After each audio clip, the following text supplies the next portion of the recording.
Someone just told me a secret. You're watching After Tonight. Hello, everybody, and welcome to another edition of After Tonight. My name is Tommy. Welcome. We're back on Wednesdays. We're back where we want to be. We're back in our home slot, the time slot that made us famous.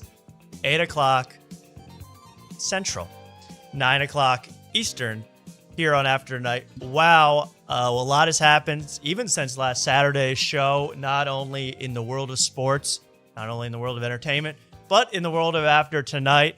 I want to get to it all tonight. This is like one of those shows where I want to celebrate us. No, really, I want to talk about everything but us. I just want to have a great time. There's so much to talk about, so much stuff to do. But I do want to also talk about the show and what's been going on with the show, because a lot of great growth and a lot of new people here who have been watching, and that's what I want. I want some people in here who can really rile things up. There's people in here that are too comfortable in the chat. Make them uncomfortable. And I know one guy who makes me super uncomfortable. It's my co-host, and I think he's already dressed for Halloween, Mark Wellborn. Mark, how you doing tonight? Doing great. How about yourself? Oh, Mark, I'm good. That might be the, you're going to win scariest this year. Look at that disgusting outfit. Well, this was a gift, Tom. Let's not look a gift horse in the mouth. No, you're right. No, this is actually very, I just put it on for the first time tonight. It's very comfortable. The inside's comfy. The elastic at the bottom's very, very tight. It's a nice hoodie. I mean, it's not... For people that don't know, who didn't see last episode or this part of the last episode, that's the hoodie from the Two in the Stink podcast, the official merch. I have one too.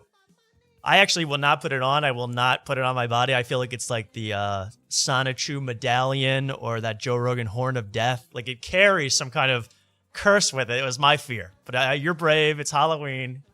You're looking good. Well, I also thought, I know I said this last show and I was 5 beers deep. That this would be a great, big stinky outfit to wear out on stage. Oh, yeah. But then, I had some sober thoughts, and I go, nah, because it looks like, if you didn't know anything about the Tits podcast like I do, it looks like I'm, self-promoting. If it says stink it up or stink it forward on the back, it says stink it forward, their motto. So, I still don't know what it means, but wow, look at that. That is truly horrendous, Mark. And I wouldn't wear that out. No. So I think it would be funnier. I think it would be funnier to give it to just a homeless person on 6th Street, and then one day, you see that around town. That's so much better, isn't it? Yeah, that's actually a great idea. That's great. I look like a hero. Yeah. Oh yeah. We gotta record you doing it to be selfless, and then they unravel the sweatshirt. They go, "What the heck? What the? What? You think I'm some kind of pervert?" Now, who took a picture of my hands? That's right. Exactly. That is so gross. Feces, everybody, starting this show hot. I want to thank everybody who's here and who's new. We have a lot of new interest in the show, or at least new subscribers. I want to thank every single one of you. Ever since we had our interview with Ben Avery on Saturday night, Ben, a great guy to come on, very nice to come on. I'm so happy he came on. And I don't know if he's doing his show right now. It wasn't on earlier, but I wish him all the best in the world. So a lot of new people here. We're almost to 1,000 subscribers. 1,000 subscribers on YouTube. I remember a time on this show, maybe just a year ago. Honestly, 365 days ago. Not that much farther than that. Where I had the road to 93. That was a competition, a challenge, a dream to reach 93 subscribers. Now look at us. We're at least 100 more than that, and we're about to hit 1K. If we can do it tonight, I have nothing. We'll celebrate next week because I didn't expect this great influx of subscribers. So it might not be a big deal to you big people out there with your OnlyFans accounts and your Vietnamese re-uploading of old Howard Stern episodes that have 13,000 subs. But to us, a little homegrown show, we're not just uploading Matt and Shane mirrored with a Vietnamese channel name. We're actually doing as best we can over here, believe it or not. So if we get to 1,000 tonight, I'll celebrate. Mark will drink something. I don't know what, but we're very excited that you're all here, and thank you so much. And I'm not going to say much else about the show other than I hope you enjoy it. And if you have any questions, DM Mark. Now, Mark, will you be continuing that's what everyone wants to know. Will you be continuing the We Might Be Drunk protest challenge this week? Last Saturday, you drank 5 beers in protest of We Might Be Drunk refusing to drink a sip of alcohol on their show for over 5 weeks straight. This would be 6 beers in one night. What are you going to do, Mark? The people want to know. So there's been a lot of debate internally here, and because the last episode, I do think Mark Norman had a beer, and I think they were stacked up back to back because they were drinking the same. He was drinking the same. Okay. Miller High Life. Yes. So for my calculation this week, it was the Are You Garbage guys, and what's his face, the not as fat one had 3. H Foley had 2. God, yeah, you're really testing me with names right now. It's like Hugh Fields. Is that his name? Hugh Fields? No, it's Jim Kevin Kenny. Ryan. But for some reason they call him Kippy or something. Yeah, Kippy McGee. Yeah. Yeah. Oh, Kippy and Skippy. But yeah, so that was this week's. Yeah, they cheersed, which was good. They made toasts during the episode, but Mark Norman wasn't taking sips afterwards. That's not a good toast. When those guys re-upped on beers, Sam Morril goes, "Nah, I got spots tonight. I can't have another one." So, but here's the other problem here, Tom, is that these episodes are stacked up because they're talking about the Karen at the Phillies game. That happened over Labor Day weekend. That's months ago. Yeah. They're doing episodes in the summer right now, yeah. Yeah, the whole thing of this protest is I want change, and I won't get any change if I'm protesting them, now. Like they have no time to react to it. Like they won't have a fresh episode until after Halloween, from my calculations. Right. So we need to continue the protest, but since they had some beer and they're Oh, I'm sorry, it was premature. Premature cheering. Everyone, shut up. Yeah. Go ahead. Since they had some beer and they're on the trajectory to get maybe even consider being drunk. Yes. I'm going to hold the number tonight at 5. Okay. And then we'll re-up it again the next week. Someone break that down in a formula for me. But I agree, Mark. I'm down with that. You are still doing this protest, and I applaud you for that. Let's crack one open right now. What is that beer, Mark? It's the Ziegenbach. The Ziegenbach. Now, go ahead, take a little sip there. Exactly. There we go. Looking good. I got to tell you this. I loved when you drank 5 beers, but you had the effects. I think did the 5 beers affect you? I kind of felt it. I felt it through the screen. I was kind of shocked that usually 6 is the number, but 5, yeah, I was feeling okay. I don't think it was that crazy. I think get some food in your stomach and maybe we'll be okay. Yeah. Yeah. Why? Do you want it to end as the 5 bad number? Well, no. I mean, I want it to go as long as they don't drink. I want you to be incapacitated personally. But at the same time, we need you alert for this show as well. It's a fine line. It's a fine line. Yeah, that's why I thought suspending it, keeping it the same number this week. Someone's saying it's a draw. It's a draw. Yeah, it's a suspension almost. Can I say some breaking We Might Be Drunk news, in fact? Yeah, sure. Immediately before this episode, I don't know why, I decided to DM the producer of We Might Be Drunk, Sal Accuse, because if you remember from last week, we watched a little bit of We Might Be Drunk, and I was like, oh, look at this. They're about to talk about Saudi. Whitney Cummings on We Might Be Drunk makes all these excuses about Saudi Arabia and how everyone who hates her is a bot. And then we went to the episode, and there was a cut, and that whole section was gone. That 3-4 minute section had been deleted from the episode. In fact, it was, of course, because there's a million comedy channels that speak into the mic and show you images. There was one American Redect did a video about the whole thing, and he has the clip. I'm going to play a short portion of it. He has the clip of Whitney Cummings talking about Saudi Arabia on We Might Be Drunk. And just to prove to you, I did not go crazy. I am not senile yet. Here they are talking a little bit about Saudi Arabia. Then I'll explain what my whole DM thing was about. Let's take a look. Concerned about anything. Holy Anyway, shit. we'll be in Saudi Arabia in a couple weeks. This part was completely cut out. As will I. Are you getting shit?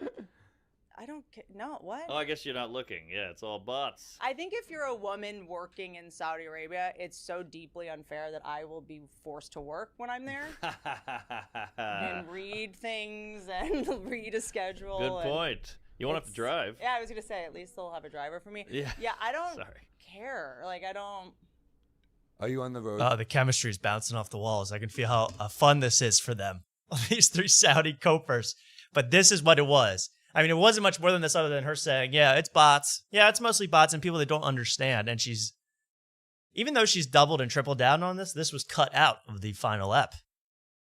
Yeah. Now I kind of remember hearing this part. Yeah. Isn't that weird that they cut it out? Really hard Because right I now. know Yes. Tim was talking about how he was getting shit about going over there. Like, Yeah, well, he's just embraced. Like, I'm embracing the regime. I'm Good all deal. for it. I say let's do do you it. think you guys get more of this because you respond to it? We didn't respond to Probably. it. Whitney, I mean, where is she on planet Earth? Because she's like, I can't respond to it, and I got to delete every reference to it, but then I got to talk about it for 8 minutes on every podcast. So what I did was I sent a friendly DM to our friend Salacuse, and I said, "Hey Sally, pull it up." I said, "Hey Salacuse, could you just tell me, did Whitney Cummings ask you to delete that portion of We Might Be Drunk?" He said, he responded right away. Nice guy. He said, did not work on that episode. I was not there. I don't know. Mm. I said, hey, all I said was, I'm not going to bother you. Thanks for responding. I think she must have done it. And make sure Joe List pays you next time. He gave a little laugh emoji to that. And we're friends with Salacuse officially. So I'm so happy. Nice. We're buddies with Salacuse. And yeah, he did not deny that she asked that at least. But I think she must have asked for that to be deleted. Anyway, that was just to show I'm not crazy. I'm not nuts. And Salacuse and I are, we're part of the 250 best producers in the game. Yeah, Mark? Maybe all her people come in there and just run the production when she's on the podcast. That could be true. She has she has the production, same people that do The View come in and do this. That's probably true. So anyways, thank you to Salacuse. I really appreciate that. Anyway, we'll get to all that stuff later because we might be drunk in a lot of trouble tonight for other reasons and other things going on around the comedy world. But more importantly, Mark, the NBA is back. And you know what that means? Yeah. We got LeBron's on Lou the bench. Dort action, bro. We got Lou Dort action. My buddy Lou Dort was on the court last night, my favorite Thunder player.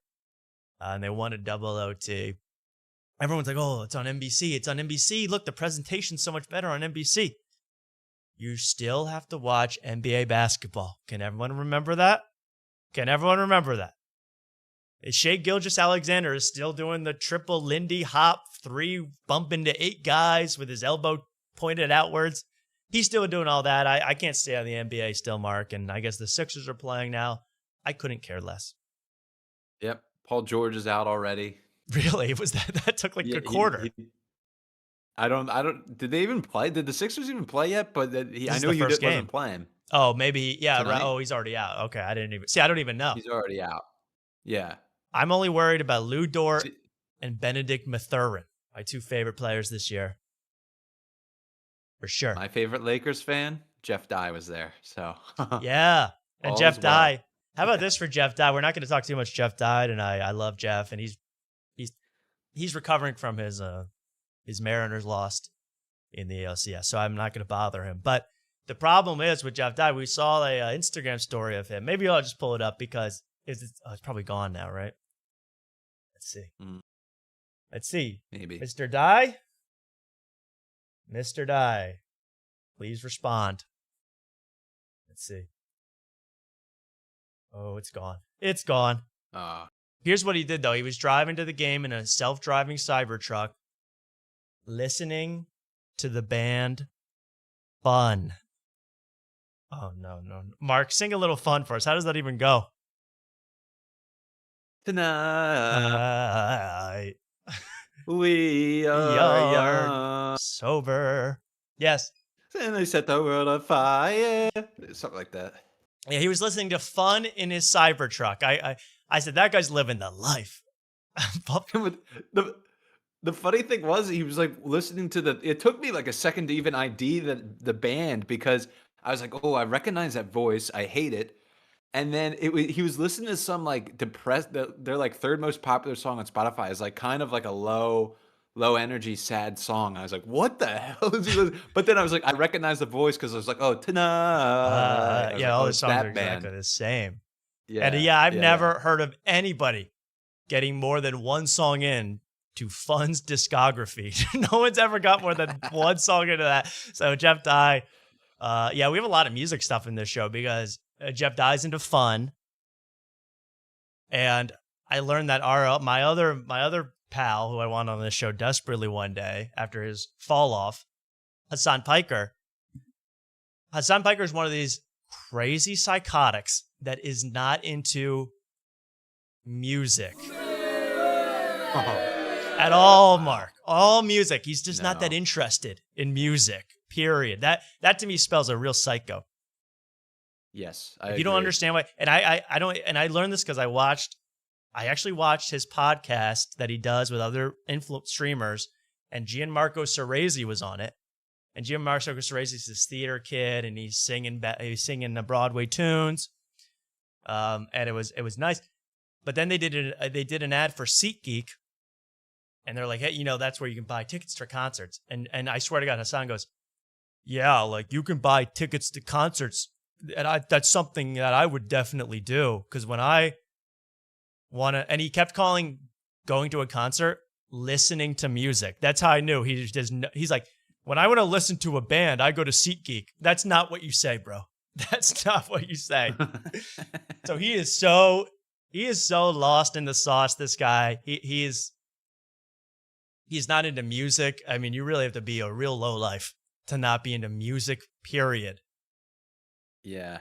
It's better to be into bad music than no music at all. That's yeah. my Oh, opinion. Absolutely. Yeah. Good thing I like my dog electrocutors canceled. Yeah. Yeah.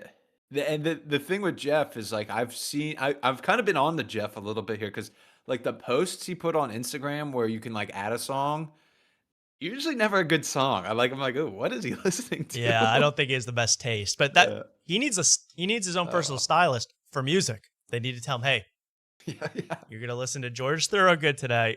Whoa, whiskey. And then then you're gonna listen to Flume, and you're gonna learn all about this stuff. You're gonna get into Fred Again, or whatever the hell that band is. Fred Again, Smashing Pumpkins. We'll give him a whole. We're gonna really build it because we can't have him listening to AJR and Fun the rest of his life. I mean, that would be so depressing. I mean, a 40-year-old man should not be listening to Fun. The guy was looking that good. So anyway, I have more music stuff to play, a lot more music stuff to go, man, because boy, oh boy, is there a lot of good music out there. Why don't we listen to a one song first, and then we're getting into the big hit song later. This song, did you hear that they have canceled the rest of the South Park season? Like South Park will only go 5 episodes this season. It was supposed to go 10 episodes, and now it's only 5 this season, 5 the next. So they're scraping it. No. And I go, I did not hear that. But then I found out why, South Park, I think, finally went over the line with this song. I figured out why they were canceled. Take a listen to this. I said, I really know why South Park's in trouble with the FCC, because they done and gone and put Forgiato Blow in a song in an episode of South Park. Let's take a listen to how South Park got canceled. And the whole time I thought the show was, what did I know? Forgiato Blow. HIV, positively pathetic. The chat GTP wrote almost all of this message. I hope they cancel all albinos because they keeping me stressing. And I love a fat, slow folks, always drink slim fast. Run from diabetics while I'm dropping chocolate chip bags. Furry now, people always seem to sniff. Here we go, this gets good. Let's go, Brandon, gonna lick a big dick shot. Obama is a man in stealth while we're on an Epstein, didn't hang himself. Auto trader paper, I was born with the wealth. Got the end pass, baby, yeah, I gave it to myself. Woo. Guys poop and the that's the 3 P's I don't Like. All these rappers Sometimes like they talk a lot of shit on the mic. Mike. They're right, but when they see me, they don't want to fight. Fight. I said, poltergeist poop, Poop. pandemonium. He says poltergeist poop pandemonium. I'm addicted to this song. And I completely believe this is called Everybody's Gay, but they got in trouble, so they had to reverse the letters. By FJ Outlaw featuring Forgiato Blow. I'll tell you something. I think Forgiato Blow is telling the truth when he says this whole song was written by ChatGTP. He even says the word wrong. And I think he's telling the truth. One more time. Albinos cause they keeping me stressing. And I love a fat, slow folks, always drink slim fast. Ooh. But when he drops that... Fuck my wife. I don't believe in pandemics. All my ex hoes OD on what's this? Ozempic. And it's HIV, positively pathetic. The ChatGTP wrote almost all of this message. I think it did. I think Forgiato Blow has completely given up on trying it, and this is what you're going to get. The ChatGTP wrote up all of this message, poop, pandemonium. I don't know. What's wrong with this I part? think ChatGPT wouldn't misspell its own name. I think the AI is smarter than that. That's true. You know what? You make a good point. But I'm addicted to that. I don't know what he means when he goes, poop pandemonium. That's the 3 words I don't like. But I'm addicted to... One more time. Auto trader paper, I was born with the wealth. Got the impasse, baby, yeah, I Give it to myself. Poltergeist, poop, pandemonium, that's the 3 P's I don't like. No idea what that means. Couldn't. Poltergeist. Ice, poltergeist, poop, pandemonium. But that's why South Park got canceled. It finally went too far. They finally went a step too far. And everything's getting canceled nowadays, man. Everything's getting canceled. Even Kings. Did you know that Kings are getting canceled? No more Kings. No Kings. And in fact, we had one participant. You know, we've been talking a lot about Kamala's, you know, remember Kamala? Kamala's husband, Doug. And the fact that she called him out for being a West Hollywood Soul Cycle addict. You know, she just called him out on being addicted to the Soul Cycle. Addicted to that pedal. And especially addicted to pedaling next to other gay men that he knows. She's been calling him out on that. I mean, look it up. It's the absolute truth, Mark. To the point where I think she's almost accusing him of doing some stuff behind the scenes. I don't want to say that. But here's a picture of him at the No Kings protest from Saturday. You tell me what you think. And is Kamala going to like this picture is the point of this picture. If Kamala had won, we'd be at brunch. I may be a white boy, but I'm not stupid. I mean, come on. And he's next. I thought when I first saw it, oh my God, he's wearing a skirt. I really thought he was wearing the skirt. Now that's Kamala's husband. Great guy. Super high talent, you know, high pressure defense attorney. You know, they're doing actually, did you know this man's law office, that he's a head partner of, is giving free legal counsel to Donald Trump. Did you know that? That is a true fact. No. They're giving free legal counsel to Donald Trump, and he's showing up to these rallies being like, I wish we were having mimosas right now instead of Donald Trump. Well, put him in jail then. Do you think it's that woman's sign though? Not to be pro Doug. I mean, I'm always pro Doug, but well, of course, this you is think that woman was like, "Oh, could you take a picture with my sign?" And he said, "Sure." Right. But would you, and I'm not saying anything about him. He's a nice straight man. But you, I know you're wearing a neon pink hoodie that says tits on it, but forget that. Would you hold that sign in public if someone asked you to for a photo op? It'd be hard, right? You'd have to think about it. You'd have to think about it. If it was my wife, if I was supporting my wife, I don't know, maybe. It should say, if Kamala won, I'd be at brunch across the country in West Hollywood. Because that's where he'd be. Believe me. Oh, yeah, I get it now. If Kamala had won, I'd be way far away right now. You wouldn't even see me. So he's soul cycling across the country. He's doing it all. And I really wish Doug the best, but that's the best shot I got of No Kings. There's some other sus pictures of Doug floating around the No Kings protest. I'm not going to show them. I'm just saying, I think Kamala is putting these out as ops. And she's trying to get this man taken down. For the crime of soul cycling with 3 gay men that he knows. Pass the baby. Nothing wrong with that. So anyway, that was the little No Kings thing. Anyway, I'm done talking about No Kings. I feel like no one cares, not even the protesters. So let's move on, huh? Yeah. This is the only protest that matters. See, I want change. That's the thing. You want change. Why don't we talk We Might Be Drunk? Because I think that's a very entertaining subject for people, huh? It's time, right, Mark? Love it. Yeah. It's time. And Syracuse, if you're watching, we support you. Joe List owes you a lot of money, man, and I know it. So, and don't let him cheap you out on the next movie. But here is We Might Be Drunk, the newest episode with Are You Garbage? Are You Garbage, boys? And Mark, here we go. Let's play it.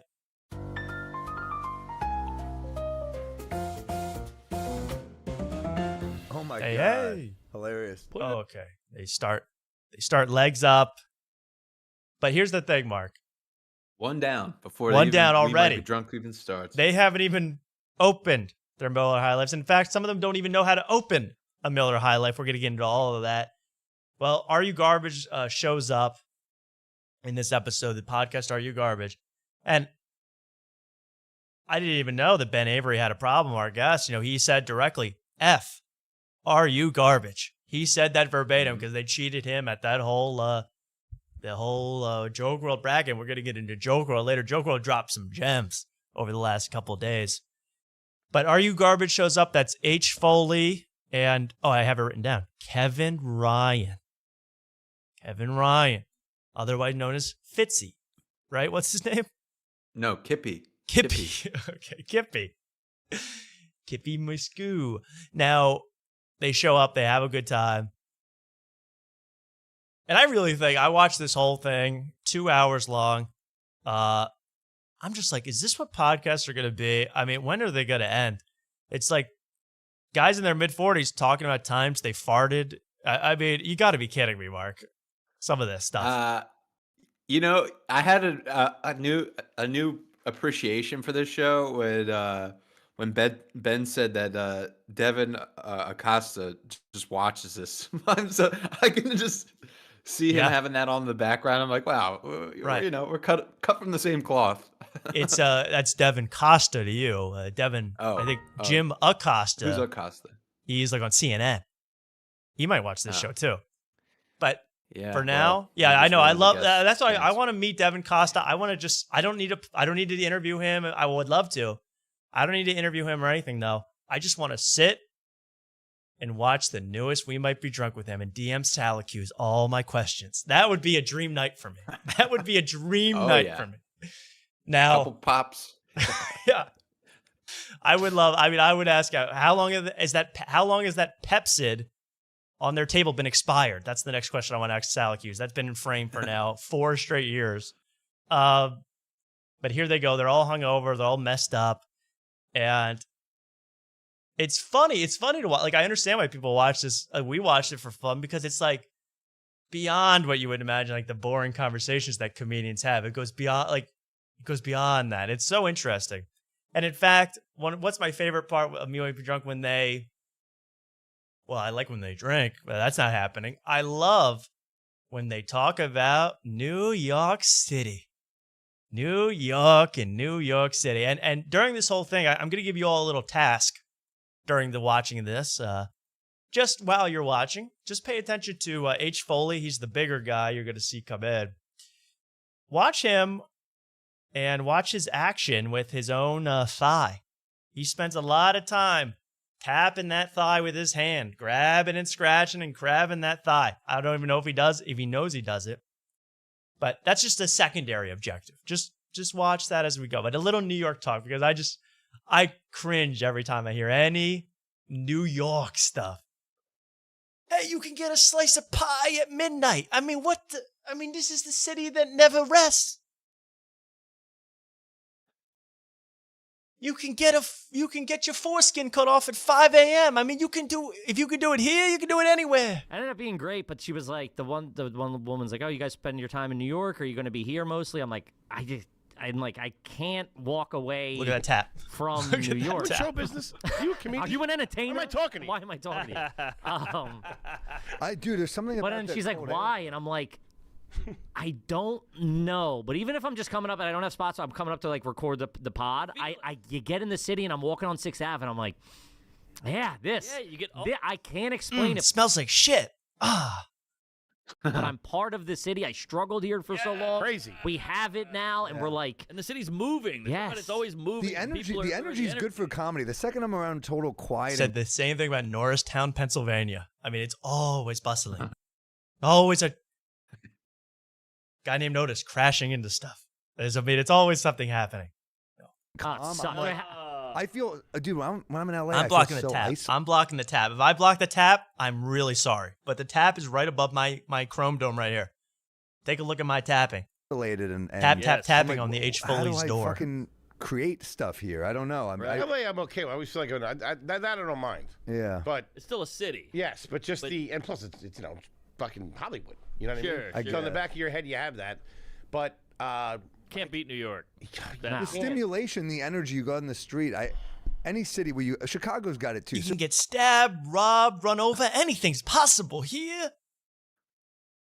Really, it's not a nice city. I know people are going to argue, whatever.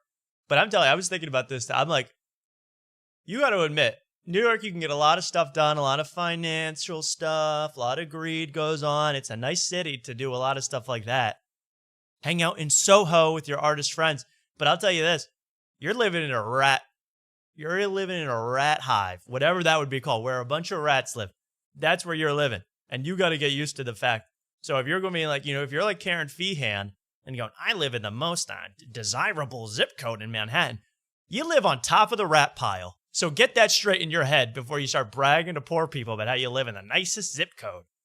It really makes me, I'm just saying, these people have been all over the place. And then the mystique of New York from Woody Allen movies from the 80s is still getting to them. Get it through your head. You're about to have Andrew Schulz and Zoran running the damn city. Get it through your head. City is cursed. They don't even produce any good podcasts there anymore. I mean, it's terrible. There's my rant about New York City. I can't stand the place, really. Certain cities where you just walk. I love it's a to be on rat the nest. tension. It's a rat nest. It's a rat nest. Yeah. So you could be up top of the rat nest, living large, but just be aware, you're in the rat nest. And maybe we're a bunch of rats out, but at least I'm a rat with a little bit of space. I don't have another rat coughing his pepperoni pie on my foot at 3 a.m. Makes me sick. You're like, there's a fucking energy here. Oh, yeah. You feel like you're a part of something. Yeah. Yeah, you know when you go out drinking all night in New York and the sun's up, you fall out of the bar and you see like a guy in the back of a truck doing boxing. Yeah. The city's already going. Or you're like, he's like dropping. Yeah, that's called being a deadbeat. That's called staying up till 5 a.m. anywhere and then stumbling out of a bar. You can go anywhere at 5 a.m. People are delivering stuff. But it's like, Go ahead. No, I can't. You go.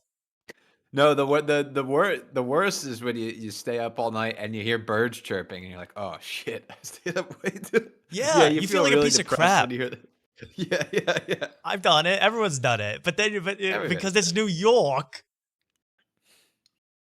it's like the homeless are just waking up. It's a beautiful scene when I stumble out of the bar. Yeah, several goes, I stumbled out of the bar, then they're delivering boxes. Then 30 minutes later, it's time to record the pod. And I'm fresh as a daisy. It's good. This is good. I'm glad this is how it works for you in New York. Off the bread, Yeah, and you're it's like, you're like cranking a cig, and you're like, We're going home and have a bacon, egg, and cheese and knock out for 8 hours. Well, you're like passing a baton in a race. Bacon, egg, and cheese. You can get that at Einstein You see his Bagels eyes? in the Austin airport. Shut the hell up. You see his eyes roll back in his head. That's kind of watch scary. H. Foley. We're going home and have a bacon, egg, and cheese and knock out for 8 hours. Well, you Oh my god. This is giving me a lot of flashbacks to an hour ago. When you could have a chopped cheese on a bacon, egg, and croissant. I mean, if you can eat it here, you can eat it anywhere. It's up to you. This is a shocking image. I mean, this is insane. And yeah, you're right. If you're rich, it's easy to glaze the city if you've made it. But all these people that live there are dirt poor. It's hell on earth. They're riding their e-bikes, trying to deliver Popeyes to people in Dumbo. Risking life and limb. It's not fun for these millions and millions of e-bikers. It's hell. And I've never had a chopped cheese. I'm dying to have one. Someone please invite me to New York. I'm really just feeling FOMO. I've never been invited. I'd love to come. But we'll take a class trip one time. Yeah, we need a whole tour. Because I basically get pinpointed where Mark Norman's house is. So we can visit that. Joe List gave away his address this week, basically. We can visit it all. Yeah. A statue of bacon, egg, and cheese, anything we want. It's a beautiful city anyway, a little bit more, but then we'll move on. You're like passing a baton in a race where you're like, I'm going done. in for the night. You pick it up. Wow, that's pretty I cool. love great. that. Wow, that'd be a great commercial for New York City. Yeah, that was really good. really I'm good. doing You're part advertising of for it. the city here, guys. Draper. It's What's the glory of that? What's the ad? I walk out shit-faced at 3 a.m. and some guy's actually doing work. What's that? What is the story? I mean, Mark Sanchez did that the other week. He was out drinking while a guy was delivering cooking oil. Got stabbed. I mean, you can do that was in what was that in Indianapolis? You can do it anywhere. You can get stabbed here. You can get stabbed anywhere. So it's called the Motor City because the guy's making deliveries at 5 a.m. Oh yeah. I just asked the guy to move. What the hell? Stabbed me 4 times in the gut. Heckler. What a heckler. All right. Forget it. No, I talk about New York, I get incensed. Oh, no, wait. Indy's not Motor City. What's Indy? No, but Indianapolis is IndyCar race. Yeah, I don't know what it is, but yeah, it's a beautiful place to get stabbed in the chest. Okay. But poor Sanchez, man, I am praying for him. Now, anyway, any more in New York? It really does get me going, this New York stuff. I really got to sit down with some people and analyze why I am this way. But that'd be great. it's New also York like, City, the city that never sleeps. Hey, I never heard that. Yeah, but that is the best, and that's why all these cum guzzling queefs from the Midwest or whatever, they go, I don't know how you live there.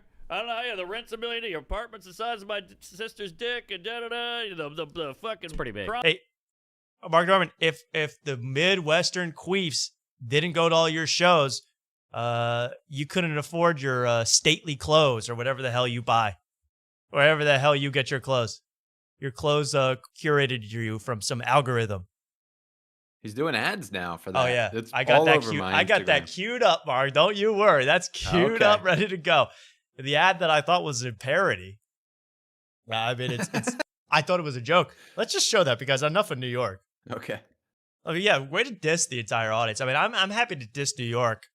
I mean, I have people here from New York will understand what I'm saying, you know.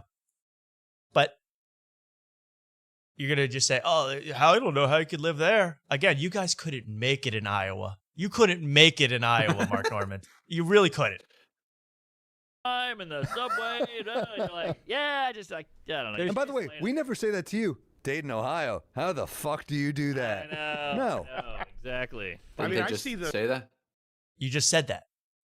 Yeah. We never say that to you, that you guys suck and are horrible and we all hate you. No, wait. We've been doing that for the last 5 minutes. These guys are unbelievable with this New York crap. What if I talked about my beautiful city of Seattle like this? You all go nuts. I don't know how you guys make it out there, but over here, it's the hardest place to live. Raining constantly. It's cloudy. I That's mean, all you I go know about outside, you Seattle. don't even know, is it hot or cold? You stumble out of the bar practically drunk. There's some guy with blue hair. Only in New York. Pass the baby. Let's steal this ad from freaking what's their face? Oh yeah, this is Mark. This came up on it's coming up on my Instagram now. Mark Norman's ad for this stylist. Yeah, it's you're to blame. Mark Norman's ad for this company called I don't endorse these people. Get them off my page. Stately. And what they do is, and he'll explain it.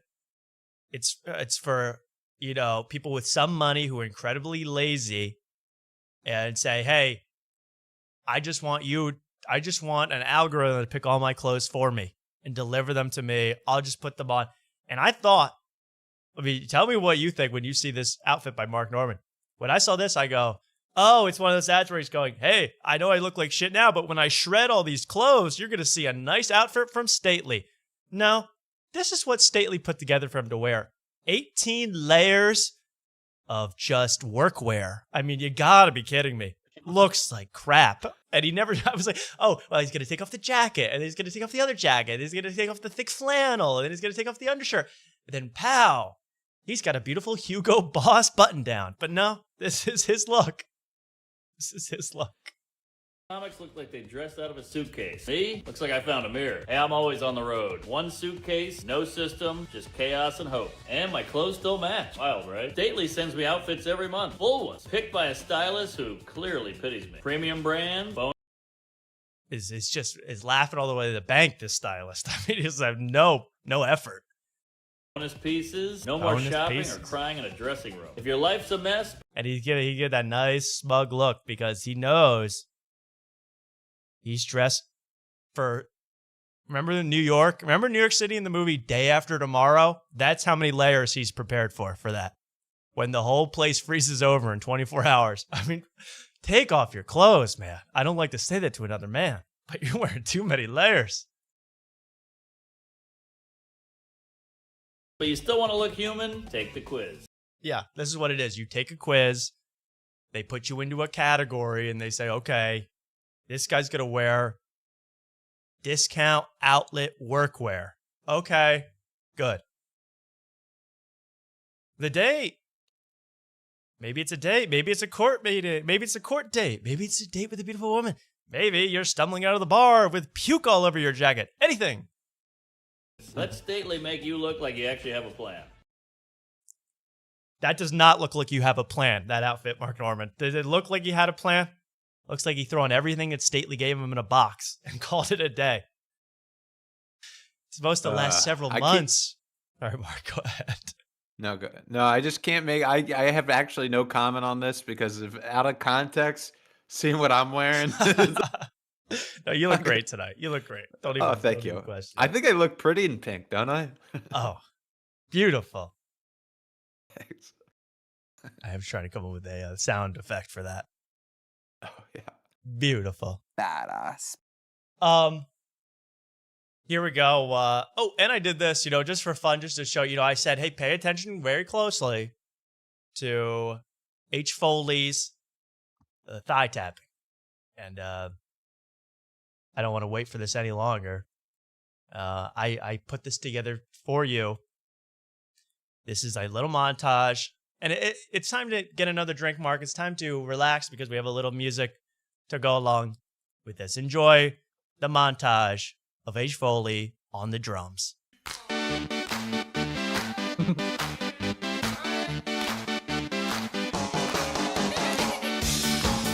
Everybody, sing it with me, buddy. Woo! Hey now. Goes on for a while.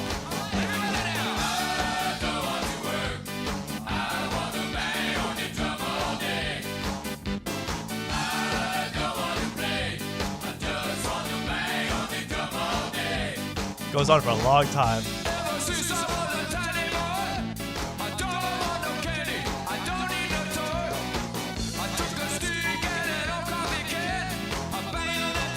Oh, wait till the end.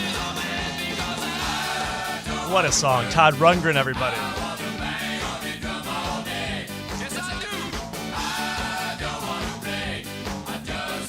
Bang on my thigh all day. Just keeps going. This is not repeated. Here we go. Ready?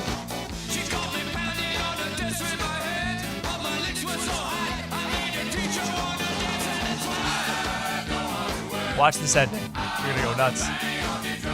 Is it over yet? For the love of God, Ed. Watch this. Are you garbage, everybody? Watch them get up. Watch Kevin. Watch this move. Oh my God. Is that Sheath? That might have been Sheath. Wow, there we go. That was H. Foley on the drums right there. Man, Yeah. that song always gets me going. I love that song. You ever watch Action 6 News Philly? Yeah. Yeah, with the Fridays they'd play that. I remember that as a kid. That would get me all fired up. I don't remember Even though that. I was just a kid. I No? love that too. You didn't watch that? Look what, and maybe I should ask Salacuse, did you? I don't remember that, but Okay. it sounds faintly familiar though. I don't know, but I'll tell you this. Well, if you don't, okay. How did Salacuse leave this in? Salacuse, I'm DMing you again. Look at this. So they get up, and Kevin Ryan thinks, oh, the episode has ended. They're playing the music again. Love this song too. Watch him. Salacuse, you gotta cut this. I mean, he's digging. I mean, it's bad because you can see the imprint of the knuckle against the pant. So he's straining against that fabric, Mark. He's looking for something. Yeah. He's like, there's no avoiding this. This is front and center of this No, shot. he went into the foreground for this one. It's not even a question. So, are you garbage? Really, I'm not going to say what Ben Avery said. I love you guys, support you guys, and keep on going, guys. I'll tell you this though, you fake. Their whole thing is, oh, we're low, we're not classy guys. We keep it real. We're from Philly, yo. We're just a couple of garbage boys. Well, I'll tell you, they're getting Miller High Lifes, right, Mark, as their drink. Mm-hmm. Kevin Ryan gets his second Miller High Life. He goes, can I have a can opener?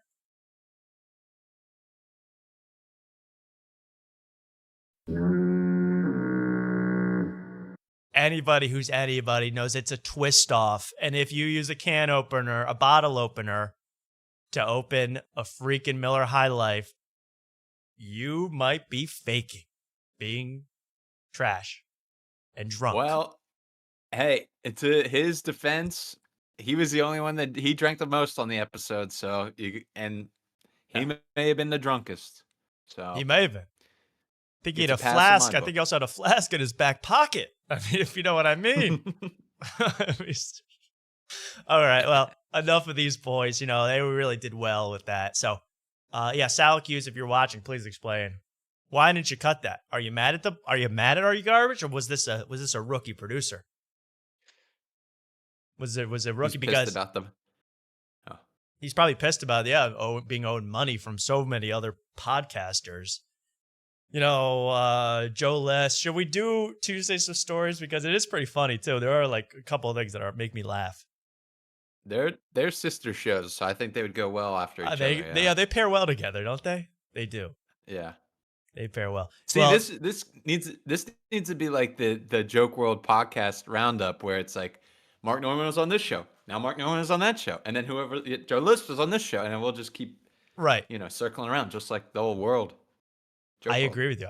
I'm so with you. We gotta find the correct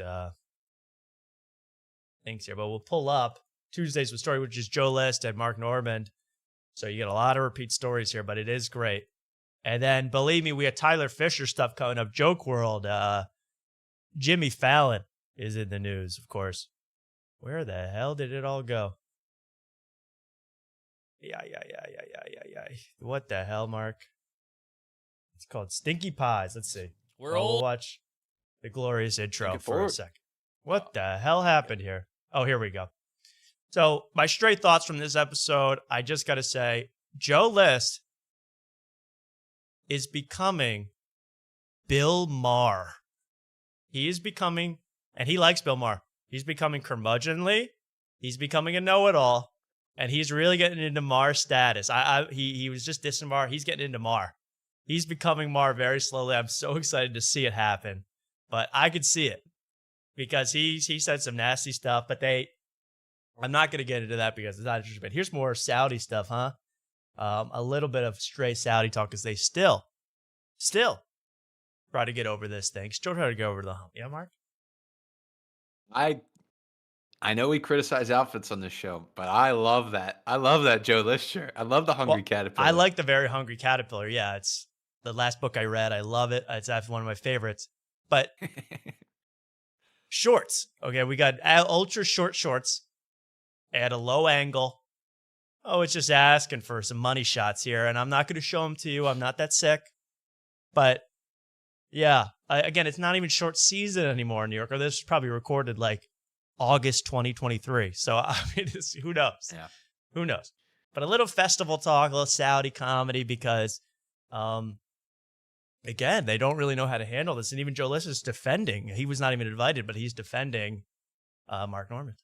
We're old and the references don't stick, Jerry. They used to stick. We'd go, hey, JFK got shot. Oh, remember, happy birthday, right, Mr. President. That was before our time. We knew what that was. Yeah. That's... So I don't mean it. I don't want to crap on comics my whole day. That's not my whole bag here. But they're mad that they can't keep making Lady Di jokes in 2025. You know, they can't make JFK got shot jokes. They had to update their references. I know that's hard. I've been there. I'm still referencing Lou Dort in 2025. It took me a second to even think who Lady Di was. I thought that's Jeff Di's mom, but I get it now. You mean Princess Di? Princess Di. Yeah, that's, of course, Jeff Di's cat. Okay. Right. Yeah. Birthday, right, Mr. President. That was before our time. We knew what that was. Yeah, that's true. Bitch, my family's here. Yeah, Monica Lewinsky. All that's gone. It's all out the window. I am right in between Norman's thighs, man. I am being crushed like a watermelon right now. Yeah, I can't tell if that's skin or the bottom of a short, but yeah, it's all one color down there. Oh, you can see a lot. That's what I mean. Podcasting is now. Would you like to see your favorite comedians' bottom thigh inside of their thigh? Because you can see it all. Log on to the internet and you can see your favorite comedians' inner thigh hair. I mean, that's what we're getting to. 2 is in. Well, Lewinsky's people out. can't remember things, Jerry, and this is what I keep talking about this silly fucking festival. These people are like, go to hell and die, you fucking homo. I'm like, these people are not even going to think about this in 48 hours. They're going to be on to the next thing. They're just wrong. I'm still obsessing over it. I'm still sick to my stomach over it. And yeah, again, yeah, not a lot of comments, but yeah, people are still mad. And that's what I mean. He's kind of making these grand statements, Joe. He's becoming Mar. People won't even care in 48 hours. Their attention spans with the phones. Yeah, you may be spot on with this Mar thing because I know he leans liberal and he's also very opinionated. And he's got glasses. So, and in fact, he was defending. Go ahead. What's the difference? The only thing is he doesn't drink. See, Mar drinks and gets handsy, which is that's the best part of Mar. Oh, of course, yeah. When he gets grabby, but Joe List is going to talk about smoking, though. There is a smoking incident, which this incident, I just want to show it because I want to say, Joe List is always picking up. The guy was on the plane and he was talking while we were boarding, and it was I wanted to scream, I wanted to punch him in the face. He's all these stories about Larry David type stories, right, where people inconvenience him in some way or do something socially. Well, wait till you see what he did and how he has the gall to talk to anybody else. But I'm just going to tell Joe List right now, Joe List, I have already decided in my mind which comedians I'm going to forgive for this festival thing and who is still in deep, deep trouble. And I'm not going to reveal who, but just know I've not forgotten about it. The will of the people has spoken. And then let's get to the real funny stuff, huh? Let's get to what's actually funny. Because they do an ad, our favorite part of these shows are the ads. They do an ad for Fabletics, which is Kevin Hart's clothing. I don't know, he's a big owner. Is that Josh Harris or something involved with that? Fabletics. It's a big, crappy, cheap athletic wear brand. Yeah. And the logo for Fabletics is very similar to whatever the athletic clothing for Old Navy is. So it's everywhere, right? It's It's very, very, it's everywhere. It's in all the, like I see ads for it every time in the airport. I see ads for it everywhere. It's everywhere now. And they're a new sponsor of Tuesdays with Stories. And the only funny part is to hear Joe List try to pronounce Fabletics. Only for adults 21 and over. Get some mood. Ladies and gentlemen, we have got to introduce a new sponsor. Ooh. Today's episode is brought to you by, I hope I'm saying it right, Fabletics? Fabletics. We How, Mark? How? Fabletics? I hope how you never heard of it. Anyway, thank you. I hope Fabletics is, I just thought that was funny. And here's what I'm talking about. Listen to this story as Mark Norman sinks further and further into the abyss. The open playing on that puppy. I don't think you can smoke out there. He's talking about smoking cigars. You can't smoke outdoors. Is that right? Well, where do you smoke?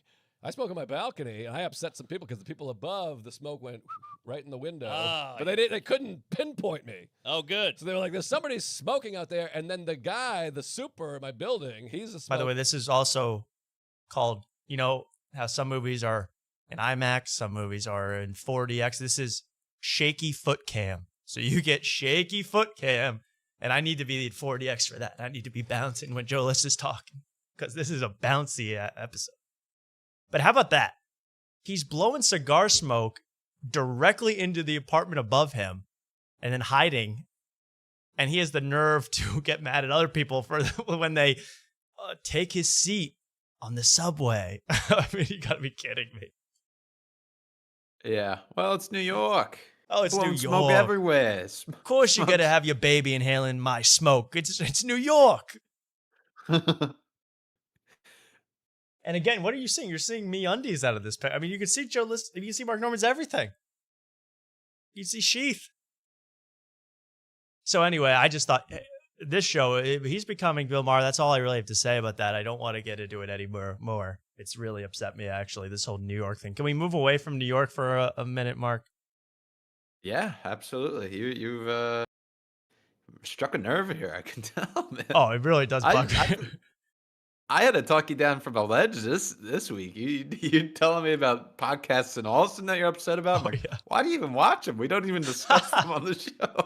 Yeah, there's podcasts. I'm nuts. There's podcasts that I don't want to. Well, I don't want to name because I'm still. I just watch them just to be like, Mark, can you believe these guys are doing this in Austin? I mean, it's disgusting what they're trying to get away with. And I don't ever talk about it on the show. And Mark did say, "Hey, man. No one cares about them. It's okay. Calm down." And I got really upset. I had to address it like an email. I said, Tom, comma. like, Tom, why are you doing this to yourself? Reach out to a loved one, go outside, touch grass, but really I did get it said. It was the Rough Week podcast. Let's be honest. It was Rough Week. There's no real reason. They didn't do anything. They didn't do anything wrong. I'm not upset. I'm not getting mad at them. I got no beef, but just something about something I saw. I go, ugh. Why I ought to come down there to Austin and pod with you guys. Really, really fun. It gives me great joy. By the way. What's that, Mark? I'm on beer number 3. Just already number 3. Yeah. Good for you. Thank you. Good for you. I won't say this guy's bugging me, but how does Josh Johnson? You ever seen this comic? Yes, I have. I think I don't even know. He seems kind of funny sometimes. I don't really know anything about him. How does he get away with every day uploading 30 minutes of stand-up about a topic? Every day on his channel he's uploading, and he's got 2 million subs. He's huge. But I'm like, the audience is just paying to see you ramble on stage. They're coming to the show. I mean, at least this is free when we ramble. I find that shocking that you can just ramble. And he's going, everybody's foaming at the mouth about Bad Bunny hosting the Super Bowl. That's a common thing to rant about as a comic, to be like, everyone's so upset about Bad Bunny. I don't know anybody really upset about Bad Bunny besides they think it kind of stinks. Is anybody like furious over Bad Bunny besides Donald Trump? I mean, my grandfather will be when he finally finds out who Bad Bunny is at the halftime at the Super Bowl. Right. He finds out in a moment, you know? Yeah, that's fine. Okay, that's fine. But no, people are waging campaigns against it. And in fact, I thought, I saw my dad this weekend and I go, okay, when I mentioned the Super Bowl halftime show, he's going to get incensed. He's the one guy, the apple doesn't fall far from the tree. He's going to freak out about Bad Bunny being at the Super Bowl. And I go, what do you think about this year's Super Bowl halftime show? And he goes, I'm just waiting for him to explode. He goes, who's doing the show again? Good Bunny? He had no idea. He did it. He called him Good Bunny. He didn't even know. So no one's upset about this. And that's a good, what's that called? A straw man to be like, oh, everyone's so mad, but I think it's kind of cool. Yeah. I'm actually looking forward to it myself because this is one halftime show. It's like, I don't feel like I really need to watch it because I can't understand any lyrics, Yeah, that's a good. It's really a time to take a break. It's time to take a break because I could not name one song. I could not sing a tune to one song. No. I don't know. I don't care to know. I guess I'm getting old and American white because I don't get this freaking all in Spanish. But I'm sure they'll have Doja Cat will show up and I'll get all excited by that. Yeah. But that's life. But I'll catch it on Twitter later. That's true. I'll just wait for Anthony Cumia to retweet and go, this is disgusting. And I'll watch it. That's how I'll watch the Super Bowl halftime show. Yeah. This is sick. What has our country become? That's how I'll consume the halftime show. Really. I cannot do Andrew Schulz right now because that's New York. And that's going to make me actually puke. Yeah. So I got to get away from that real quick.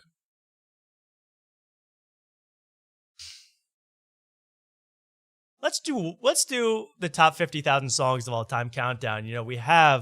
I love this. We have a countdown of we've been doing this for a little while in the show of audience voted poll of the top 50,000 songs of all time as voted on by you. And we have been doing this for a while now. I'm revealing the songs one by one, Casey Kasem style.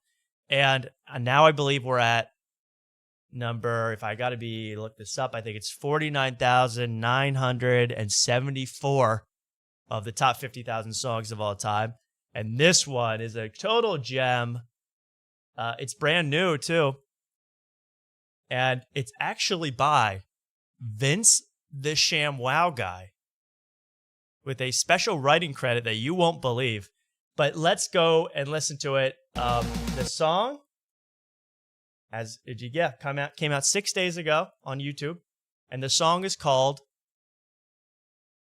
say it with me, Mark, 3, 2, 1. Wokebusters. That's right. It's called Wokebusters.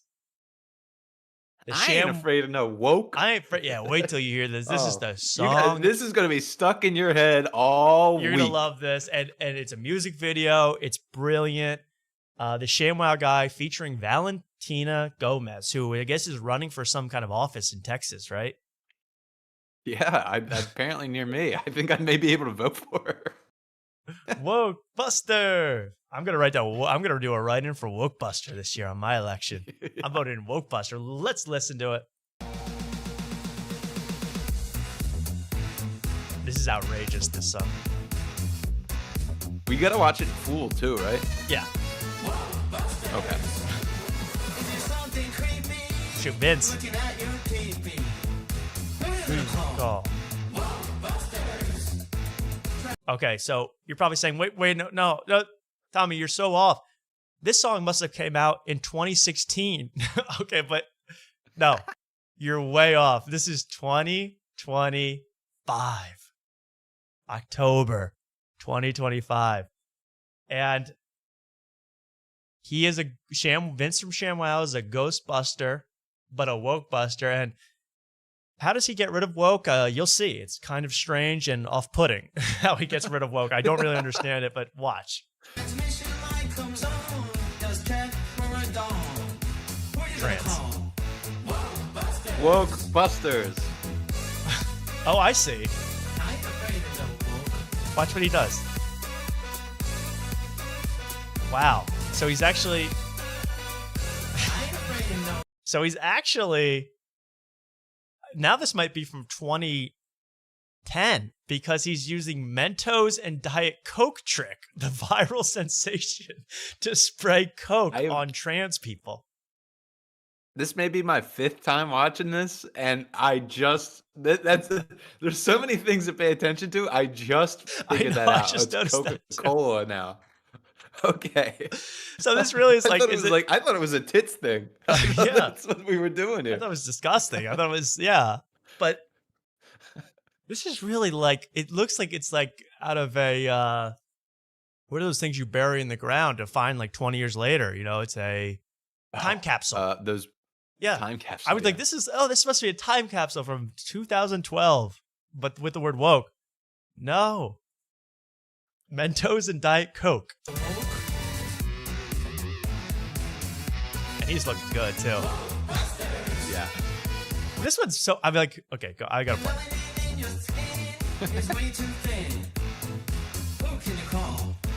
Wokebusters. Cancel. Oh, good thing I like my rag canceled. ShamWow. Horrible.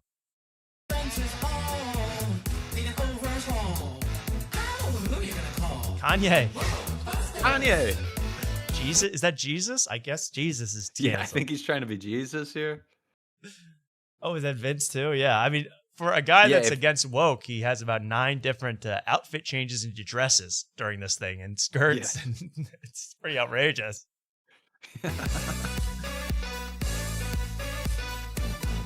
Shout out Captain Wright. That's an Austin comic there. Oh yeah, he was on the Big Natural pod.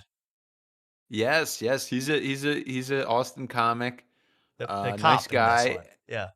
Yeah. I think a lot of this was filmed in Austin. I think this ShamWow guy lives in Austin because I told you before that this ShamWow guy showed up to a Kill Tony sign up, but I guess he went on the show. I kind of they just said, hey, Vince the ShamWow guy's here, pull him on. Then he was there. He was on stage for like 20 minutes going like, I got another idea for something that I think he'd be interested in. You know, it was like oh, scary. I made 18 movies, all flops. You know, it was like that. So he is a scary guy. He has a scary look to him. He's got this like, yeah, he is frightening actually. And you're going to see that he did. He's openly getting into fights with people in the comment section who were in the music video. I mean, this gets really good and deep, and there's a writing credit you wouldn't believe. But I'm also like, are people in Austin that desperate to act that you're like, oh, I'm a black guy, but Vince the ShamWow guy's going to reject me for being not black enough? I mean, it's offensive to me even. That's offensive. Yeah. I don't think these the African-American gentlemen and women in this, I don't think they saw the final cut before I don't think agreeing. I don't think they'd see the humor in it, especially when the women come out. It's really just mean. Watch this. Yeah. Spraying himself with Mentos. Tubi level effects. PGI Mentos. Oh, this is the Tyler Fischer part. Kanye.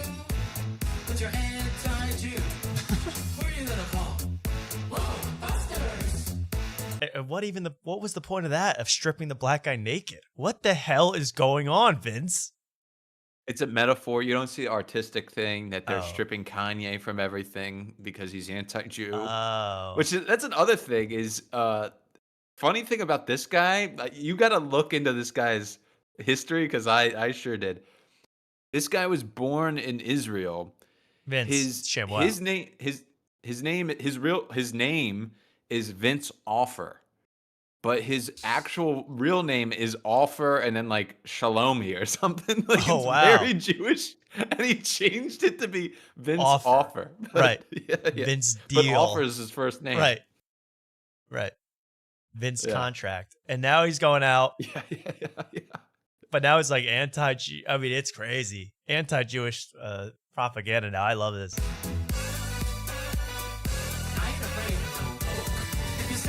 Oh my God.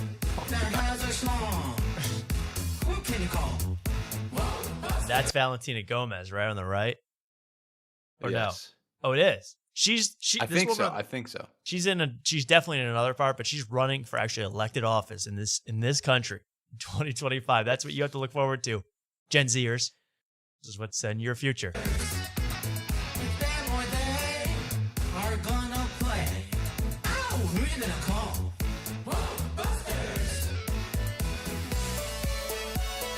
Doing a Trump dance. That was an upskirt right there. I won't go back. Oh, this part's crazy. Oh, he's got the Elon hat. I mean, this is grifty at its finest. I also like this, that they're reading What a Few Good Men, which I only saw the movie, but is about horrible abuse in the armed forces. You know, it's not about how great our troops are, but it's a few good men. Very good. Very good.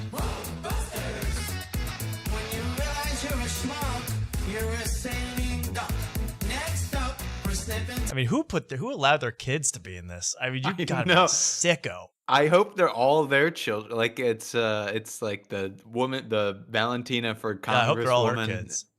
Yeah, I hope so.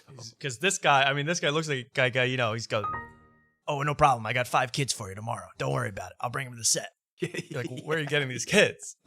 Where are you getting these children? But I need the Wokebusters shirt and the lab coat. Yes. CGI. Like CGI. Coat, and the kid loves it. Yeah.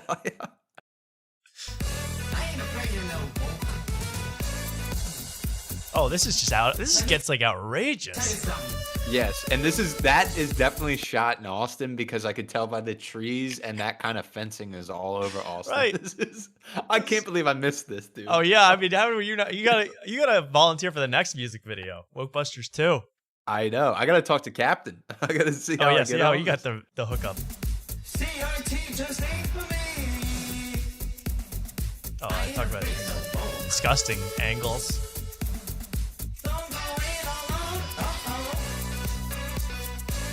So this is what, the 8th trans joke in Wokebusters? I mean, we're 2 minutes in. It's been like all trans.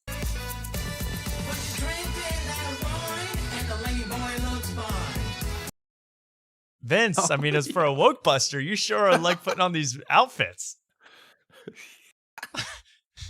Who here is gonna buy some Wokebuster? Raise your hand. Only 3 payments in 1999.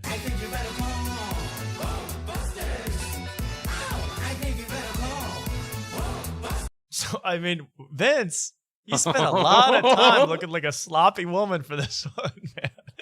It's just straight out of Signs of the Lambs.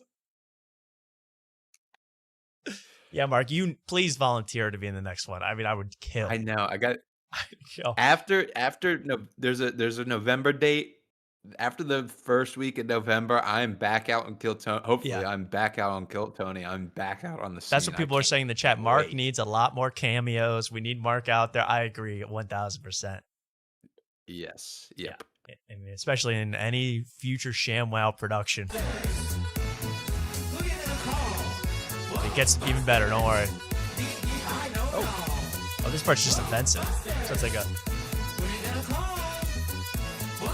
So they replaced the cute white woman with 2 black women. Ew. So these poor black women, they probably got paid $12. They probably got 1 ShamWow each to be in this. And it's just like, oh, they're ugly. Okay. Shout out Captain. So there's your future president of the United States, Congresswoman, shooting Diet Cola at Antifa.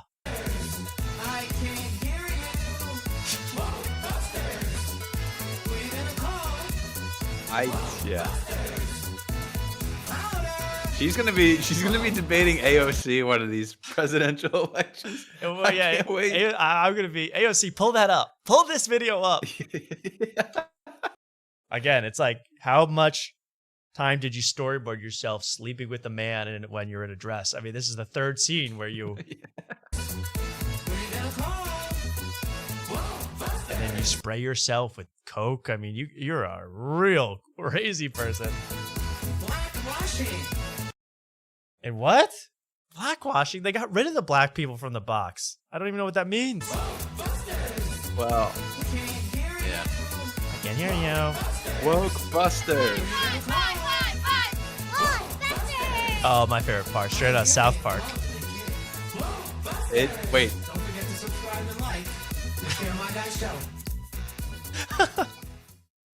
Wait.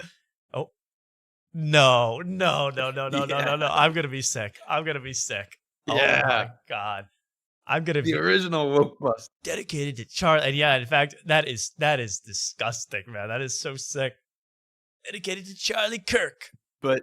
he would love this. Yeah, and then...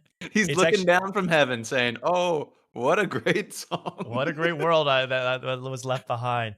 In the name of Charlie Kirk, the OG Wokebuster and the great debater. If you disagree with the video, please comment below and I'll make a special attempt to respond. Millions of views on other platforms, but for some reason, in quotes, it's not viral here. Why? Because they know it will help deprogram people. You have to share it. And look at this. Released on Charlie Kirk's birthday. I mean, did anyone send this to Erica? This is incredible. It should have been played at the memorial service. And then, cast and credits. Oh, wait, that can't be the same guy, right? That's a different guy. Who is Clown Car NYC? I honestly am that crazy. Who's Clown Car? Oh, okay. It's not. I swear to God. It said, it says co-written by Sean Lennon. And I was like, John Lennon's son co-wrote this song? Because he's kind of like anti-woke, John Lennon's son. You know, he's kind of... Oh, really? Yeah, he's like standing out against whatever. So I thought he actually helped Vince write this. And look who played... playing the trans and the slave, Kyle Williams. I was gonna make a comment on that too. Yeah, these are some amazing. Playing the slave and the trans, and then he's getting in fights with people in the comments. It's pretty incredible. In fact, and one person actually says, "I was paid $300 to be the guy who gets hit in the face with roses." That's a lot of money, Mark, for that one cameo. It's like one shot. Yeah, it's not bad. Vince and his director... Big Stinky could get that money. Oh, absolutely. Vince and his director were mostly nice, but they have the worst sense of humor I've ever encountered. I had to lie my way through the entire thing. They were so rude to the woman that came to work for them that day. Vince kept jokingly calling her ugly. This is horrendous. This is horrible. The funniest thing about this piece of garbage is that there are already countless stupid Ghostbuster parodies with the name Wokebusters, which came out years ago. And then Vince says... I paid you 3 times more than Hollywood would ever pay you for being an extra. The girl was very attractive. You're not helping your case here, Vince. I know wokeists have hate, and that creates lies. But you're supposed to be a comedian, albeit just starting out. Being a liar kills comedy in yourself. So Vince from ShamWow with the 49,978th best song of all time, Wokebusters. Congratulations. And to be fair, I feel like it should be higher up on the list because it's not only is it a great song, great video, it's got a great video description and the comments are great. It's a top to bottom classic. It is a multimedia experience because you get the comments, which are, it only has 6,000 views. I mean, we're first on the scene here, but he's getting into Vince from ShamWow getting into fights with everybody. It's very exciting. And if you look up Wokebusters on YouTube, there's ones from literally 7 years ago, 6 years ago, already parody songs. So he's a little late to the party, which I always love. That makes it even better. Even better. Very, very funny. Not to toot my own horn, but I sent this to you. And I was like, I don't know if this will make the top 50,000 songs all time, or this is Tyler Fischer's solution here. Yeah. Really? Because spray Rogan with Coke and Mentos, and you're going to be back on the mothership anytime. Yeah. It's incredible. Should we talk Tyler Fischer? Because there's a lot, actually, I just uncovered. It's been out there, but I haven't heard a lot of people talking about it.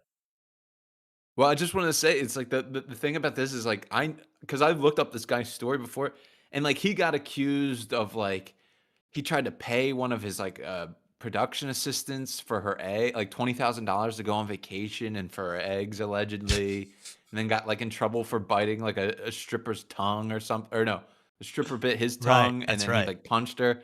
Right. So it's like anybody that goes this like, hey, I hate the woke route, I feel like immediately guilty. Yeah. So that's how I transitioned. Especially this late in the game, especially in 2025. Yeah. Russell Brand was the first guy who was way too late to claim woke was the cause of his, 3 serious felony allegations. He was the first one to be like, they hate me because I accepted Jesus into my life. It's a horrible Russell Brand, but you get the picture. Everybody does that now. And when you do that, though, I'm like, now you're guilty. You might as well say, I did it if you're going woke now in 2025. But there's nothing anti-woke about paying a woman for her eggs forcibly. Yeah. Nothing wrong with that. Yeah. Let's do Tyler Fischer because is $20,000. Yeah, exactly. Tyler Fischer is really fascinating because remember we talked about him last week now or no 2 weeks ago, and it was all about how he got canceled from the mothership. He's not allowed to go back to the comedy mothership where he actually moved to Austin just to work at Joe Rogan's club and do comedy. He's basically been pushed out of town on a rail because of these allegations of seriously, aggressively harassing women in the lobby of the club. Joe Rogan is not allowing him back. Of course, that was woke, of course. We all know Sauron the woke was watching and reported it. That was the thing where they go, Joe, you got to be straight with me. You're saying 3 people saw me aggressively harassed. Now you're saying 4. Now you're saying 7 people saw me aggressively harass women. I need an answer. Which one is it? Not helping his own case with, Chris D'Elia. 45 women have all said, was it 44 women that accused me of something or 45? Get your story straight. It doesn't really help in this case. But one thing he talked about in that interview with Viva Frey was the fact that he was canceled on the T app. Remember that? The T app, which was the one where women could review their own dates and they could actually say, hey, this guy's a red flag. Don't go out with this guy. And all their info got leaked. It's now no longer exists, but for a while it was big. And he said, I got accused of something very serious on the T app. And it was by a woke, blue-haired, crazy person, right? Mm-hmm. So a very nice viewer sent this to me today. This is a clip from about a month ago on is it the William Montgomery show or I think it's William Montgomery's podcast, or is it Kim Congdon's? I don't know. But they're discussing the T app and something very interesting happens. They're, of course, in Austin where Tyler Fischer lives. This is incredible and doesn't help Tyler Fischer's case that he's been unfairly canceled. Let's watch. This is really good. Thousands? Oh my God. Have you seen the app? Were you able to leave a review? Yeah, you can leave a review. How do they make sure a guy doesn't get on the app? I don't know. That's why they show your face. William Yeah, I think Montgomery they show your and Kim face and Congdon. connect to your socials. Oh. So maybe if you had a sister, you But yeah, try to get your sister. You see all the guys. Are any of our friends on there? Yeah, do you ever see anybody you know Oh, on there? yeah, you could just do the word comedian. Oh, goodness. Oh, you're kidding. And look at that one. Oh, what's she showing him? Yeah. 46 red flags. He actually had the most. This comedian had the most red flags I believe in it. Austin. In Austin. Comic or not, out of anybody. Uh-oh. Now watch this. Watch. I also hated this guy, so it makes sense that happened. Wow. Who is it? I can't see. We're not. I don't. Do you see now, Grant? Watch Over this. here? Watch Kim Congdon. She's a that's legend so for this one. Watch. funny. Yeah, I didn't really know that Oh. guy. Oh, Oh, I have no idea who that is. I don't think he's around anymore, is he? oh, He ain't allowed, I don't think. Yeah, if 'Cause he's somebody on the pauses T it, app. they can see. wow. So I saw that, Mark. Wasn't that crazy? Now, Yeah, I can take it. I see that there's some facial hair there. Now, I said to myself, well, that was a very interesting thing. She flashed the screen. She flashed who it was, who had the most red flags in all of Austin. The most went 47 red flags. 47 women said, this guy's a problem. But they only flashed it, and I wasn't sure. So I decided to go to my advanced AI technology.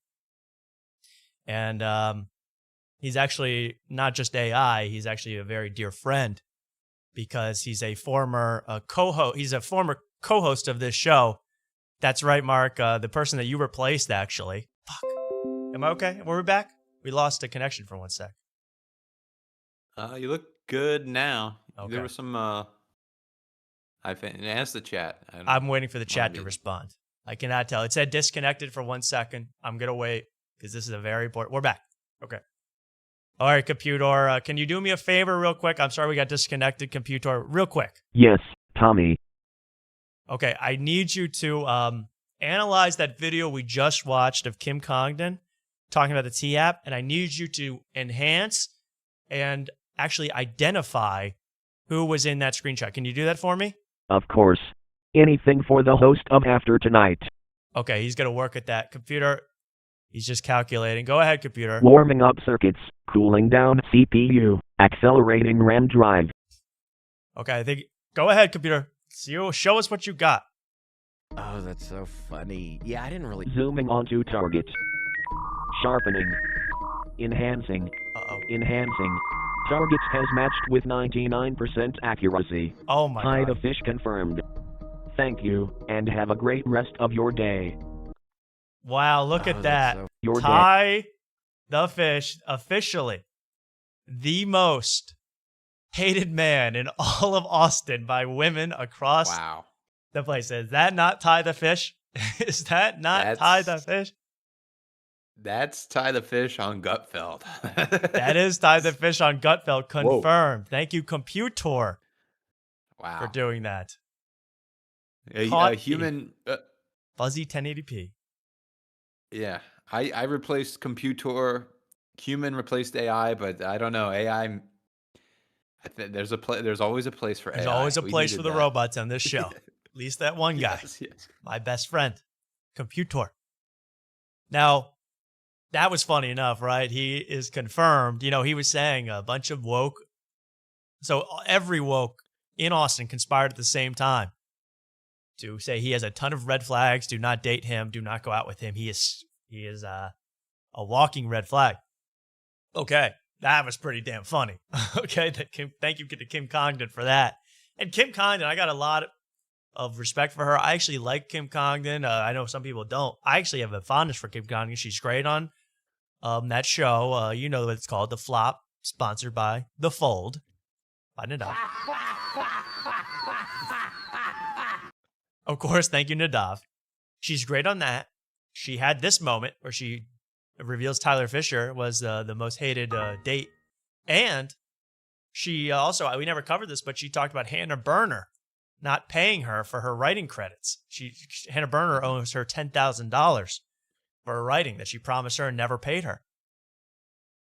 And that's why I'm calling Hannah Berner and Beezer the modern day Bonnie and Clyde. I mean, they're both stealing $10K from whoever they can find. Okay, that's a deep cut. Okay, you got to know a lot of lore to get that. But thank you to Kim Congdon for that. Next, did you know, Mark, that Tyler Fischer, you know, at the end of his interview with Viva Frey, remember what he said? I'm trying to get a movie made.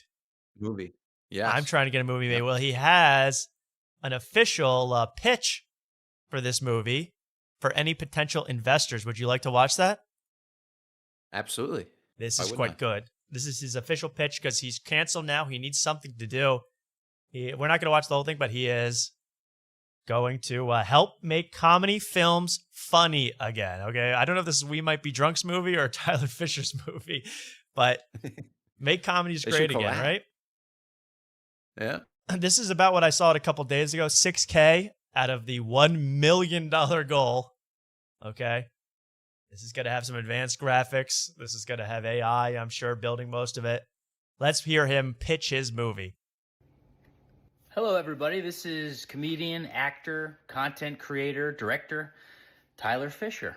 And I have... For a director and cinematographer and everything, this is not a good-looking image. This is at, 480p, but upscaled to 1080p. Can it get any better? I was going to say the opposite. You think it looks good?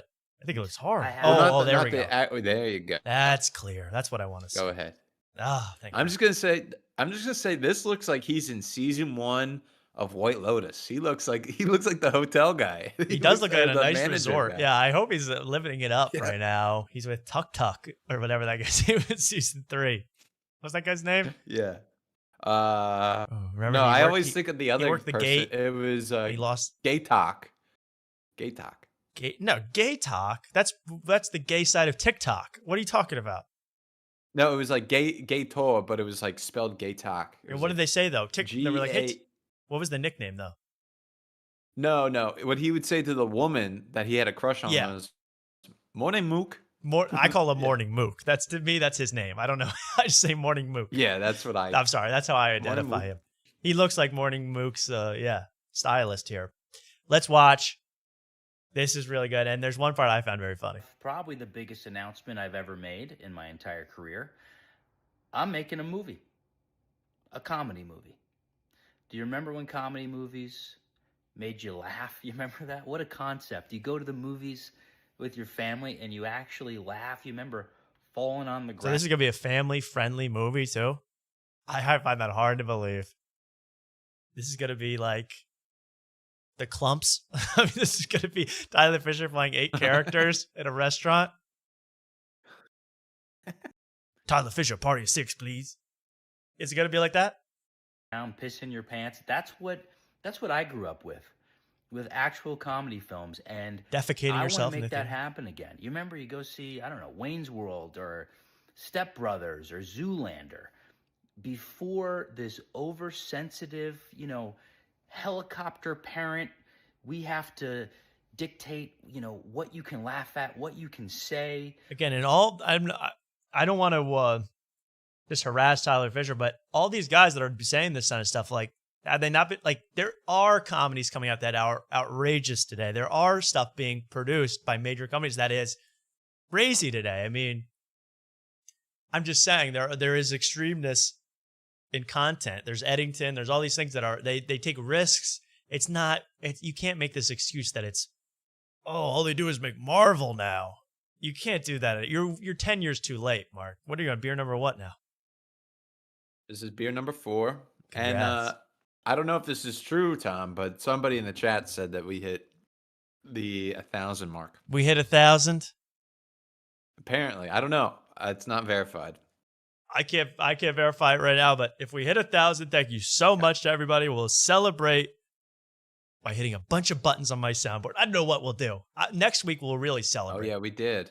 We did? I knew it! We did. Just magician. I may be a white boy, but I'm not stupid. Murderer. Talk about the you know what that shit mean, right? Thank you so much. 1,000.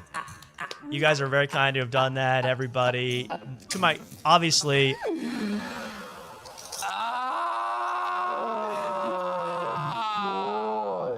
To my day ones, thank you so much. It really means a lot to me. And to everybody who's new, welcome to the show. The show is just getting started. After Tonight is just beginning.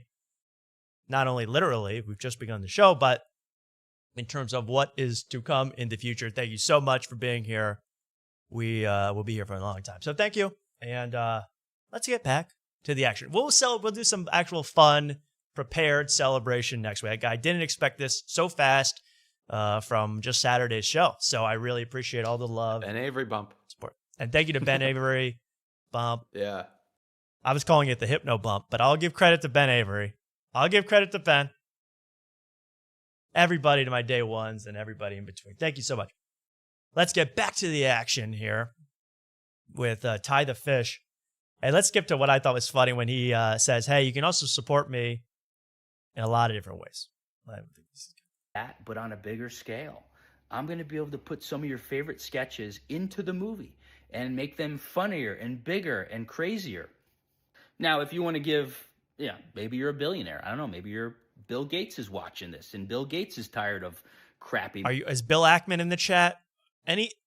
Mark Andreessen, are you there? Because Tyler Fisher's got an idea to convert his sketches onto the silver screen. Movies. And you want to give more, you can send an email to tylerfunnyfilm@gmail.com if you want to be more of an investor. Oh, wait, is Tyler Fisher in the chat? Or is that a joke? No, I just verified that it's not. It's a joke. Okay. Very funny. You had me for a second there. I was going to laugh my head off. I had to look him up. It's Tied to Fish still. It's thank God. Tied to Fish. The only one I accept is at Tied to Fish. You got me, though. And you're welcome, please. I'm actually, I don't want to say this, but I'm looking to angel invest. I got $100 million burning a hole in my pocket. And the only solution is more fish. Film. But any dime, any amount is going to make this movie awesome. A dime, really? You can't ask for a dime when you're asking for $1 million.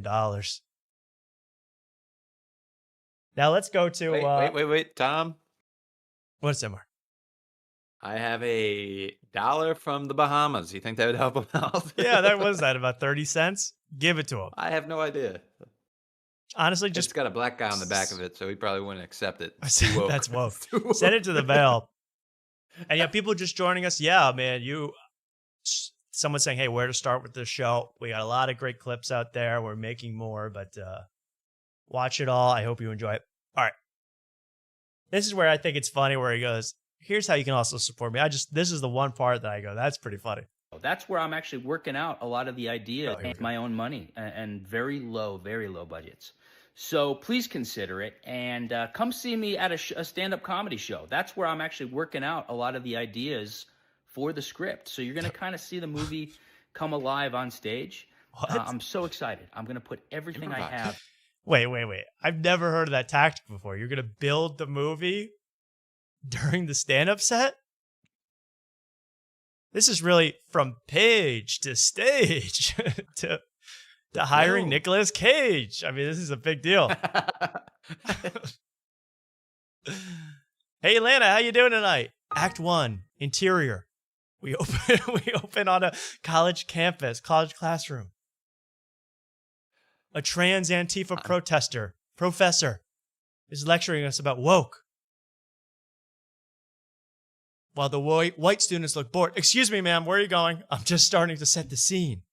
How is he going to build the movie on stage? I love Tyler Fisher for this. I'm going to build the movie during my set. Come on, Mark. That's pretty funny. Yeah. So, someone just gave him $100 5 hours ago. Good Lord. I mean, a genius and their money. We wanted to see a Tyler Fisher movie. Can't wait, Tyler. Is that Everyone Tyler Fisher? I mean, he probably is sending himself money in the guise of, hey, look how many fans.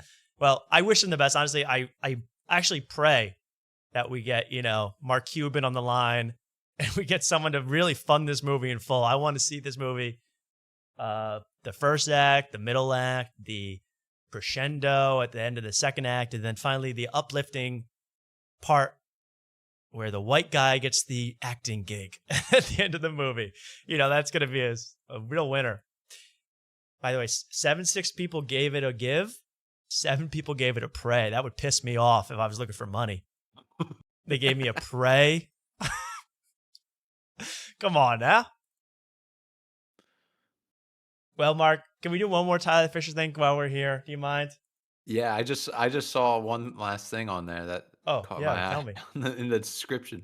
What is the thing? I just saw the thing in quotes that says, evil straight white male needs to sit down and shut up. That's all I saw. Yeah. Oh, that's they're 10 years too late, everybody. Come on, guys. Being canceled for jokes, medical choices, and being the evil straight white male. Medical choices. A lot of elective surgery for Tyler Fisher, I guess. Now we're going to go to Tyler Fisher. I didn't see this, and I feel bad we missed this. This is only from a month ago, Mark. Why I was kicked off Gutfeld. So he's kind of retroactively going back and talking about why I was kicked off of Gutfeld. Now, if you don't remember, I'm actually clipping in my spare time our whole coverage of Tyler Fischer getting kicked off out of the mothership, and it's all kind of linked in with the gut. He got kicked off of Fox News, off of Greg Gutfeld's show, because he asked a woman out on a date, allegedly aggressively, and someone complained, and he got thrown out of the building. He says it was woke mob did it to me. But that's all I heard. And that was only like a Twitter post about it. Now he's finally made a video response way too late. And you're going to really see it all here. This is really good, Mark. Great. You're going to enjoy this. Kicked off of Greg Gutfeld, the biggest late night show on television. Comedian, actor, writer, content creator. And today's video What about director? will not be funny. I don't think. Maybe you'll find it funny, but the subject... Believe me, I'm going to laugh. I'm going to be chuckling. Already in stitches. And what is this like? There's like a black smudge on the camera too. You see that? Where? On the top near his hairline. You're going to see it move. It's Oh, it's yeah, stuck. yeah. Yeah. It almost looks like kind of faint where you get Ash Wednesday ashes. Yeah, but it does it's way look. too hot. Yeah, it looks religious, but it's just a smudge. Subject matter to me is I need $1 million to fix my smudge. quite serious, quite alarming. And the purpose of my video, I have 3 reasons for making this video. One is I am seeking a defamation lawyer for a false claim about me. 2, I'm letting you know if you're a fan of Gutfeld, if you hadn't seen my... Oh, am I a fan of Gutfeld? I got his whole monologues right here. I'm a big fan, and I know it all. So, of course, I'm into this story. He needs a defamation lawyer, but didn't this happen 6 months ago? We had a video about this, 8 months ago, 10 months ago? Yeah. You look at your receipts when you bought the wig and hat to dress up as. Yeah, that's true. When did I buy the Fischer wig? I don't know. I don't know. Is the tag still on this thing? I don't know, but he is now he's looking for a lawyer. All right. Well, right now I'm on Team Gutfeld. Prove me wrong. Change my mind, Tyler Fischer. A Twitter post about it. Okay, so we're going to skip ahead. It's a long response. This is where it really gets weird because he's going to explain what happened. You know, he says, well, the Daily Mail article said he took the woman's phone from her and put his number in it. He says the other way around. He gave his phone to her. She put her number in his phone. But he says something that I have still not been able to figure out about the whole interaction. It doesn't really... Just listen. Defamation attorney. So, for starters, when I get somebody's phone number, I take a screenshot of the contact as I put it into the phone. What? And that's because sometimes you put your phone in your pocket and the phone number deletes, or who knows? Anything could happen. It's really... Wait.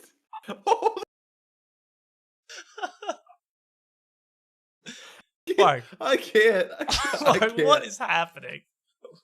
Dude, I have never, ever, ever been that desperate or that like crazed. What does it even do? What does that even do? So she put her number in his phone. He immediately screenshots the number. He like spazzes out, hitting the 2 He's buttons. like, hit it. Save. You know, he's getting the flicker as much as he can. So listen to that again. Why did he even add this part of the story? This is insane. I know. This part got me crazy. When I get somebody's phone number, I take a screenshot of the contact as I put it into the phone. And that's because sometimes you put your phone in your pocket and the phone number deletes. Has that ever happened to anyone on Earth? That has never happened. No. That's never happened to me, ever in my life. You just push save I've contact. like blacked out drunk and have gotten numbers and they've saved, and I wake up the next morning, I'm like, who the hell is this? Right, they're in the phone. But yeah, so she probably put his number, and then she saw him like, you know, you had the camera shutter button like 8 times. So he's hitting the button to save the picture. You know, he's clicking that phone. What a psycho. I'd love for him to come on and explain this maneuver. I've never heard this Mac tactic with getting a girl's number. Make sure you screenshot it a dozen times so you don't lose it. And as soon as he gets it too, it's not like you wait. I'm I'm insane about this. I etch it on the wall just in case. That's right. I write it in blood. And that's because sometimes you put your phone in your pocket and the phone number deletes. Or Never. Who knows? Anything could happen. It's really just backup. So I have irrefutable evidence. Yeah, don't you have every one of your contacts as also a screenshot with their number just in case something goes wrong? Yeah. Well, that's their contact photo is the screenshot of the number. Yeah, exactly. I'm actually like my chest is starting to hurt. This is one of the most insane things I've ever heard. I'm getting overheated. I know. I'm like, this is crazy. About to read to you, which is perhaps the most trivial, benign, fake Me Too accusation I've ever heard of in my entire life. So the whole situation, not gonna lie, I kind of lost my mind for a few months. Oh. Because of the absurdity. Now, after I got this... Yeah, I've been actually I'm trying to lose my mind over this whole story. What is happening? I can't even look at my screen because he's staring right down the back. I can't even make eye contact. He's staring with this dags guy at you going, hey, 4 months ago, I lost my mind. But now I'm back. It's scary. It's scary. Now I'm back and better than ever. This is the crazy. Fish truck is here. The fish truck is here. Exactly. The screenshot truck's here. This is absolutely crazy. I kind of lost my mind. Well, he does say it. I give him some grace. He lost his mind. Woman's phone number, who showed interest in going out for coffee. Security escorted me out and said, you've been reported for harassment. Now, all the press I've talked to are on the same page as me, even Tim Pool. Yeah, if you're trying not to seem creepy, do not shoot yourself from 1 inch away from the camera. Like, put some distance. Where he's looking down at you, well, and he's holding his phone out to you. I guess that's a small man tactic where you want to tower over something. That is, he is a director. That does make you look imposing with the shot from the shot from under when he's going, hey, how would you like to put your number in my phone? Girl that I just met. And he's going to explain, this was not even like near the Gutfeld set. This is like a random part of the Fox News building. I mean, he did not know this person from anybody. It's very entertaining. We'll skip a little bit, but it's all gold. And he's actually going to talk about the Daily Mail article. That is all that happened. A source said to have knowledge of the situation, however, told thedailymail.com the incident played out differently, claiming Fischer grabbed the woman's phone, put his number in forcibly before returning it and demanding to know that she had his number. And it wasn't friendly, sources say. We're going to break that down. Oh.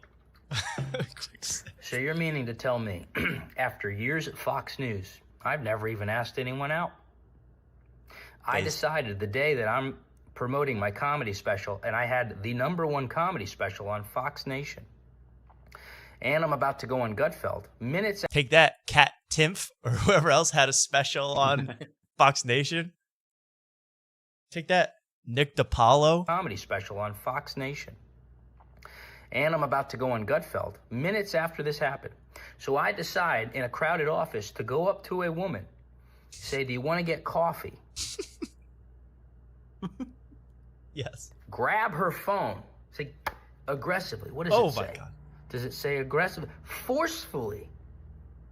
He's getting his stories confused with aggressively hitting on women. He's saying aggressively. Yeah. Oh, wait, no, forcibly. Forcibly. Sorry. Forcibly, yeah. I grabbed the phone and then forcefully put my number in. What does that mean? Now, mind you, what actually happened was Here we go. I gave my phone to her. She typed her number. He, what? I don't want to judge their gender. I'll get canceled again. Oh. She put her number in and gave it back to me. We were both from Connecticut. So I knew the first three. We had the same area code. So I even typed in the first three numbers. 203. I stalked her back to her house. She put it in and gave it back to me. See, here's Mark, wait. He goes, I found out she was from Connecticut. So to help her out, I put the first three numbers in for her. So she just had to do the rest. Sorry, I talked to him. No, that's insane. Listen to this part. So if I can judge their gender, I'll You get just met this canceled again. She put her number in and gave it back to me. We were both from Connecticut. So I knew the first three. We had the same area code. So I even typed in the first three numbers. 203, handed it over. She put it in and gave it back to me. So think about this from the woman's point of view for 1 second. If this is the real story. He just meets this woman. He goes, hey, where are you from? What you up to with Fox News? Hey, I'm going to be on Gutfeld later. Hey, do you want to get coffee sometime? Maybe. I don't know. Hey, where are you? Oh, nice to meet you. Where are you from? Connecticut? Oh, perfect. So it's 403, and then, I mean, that's Mark, is that an approved Mac tactic to put the first three numbers of her phone in there? No.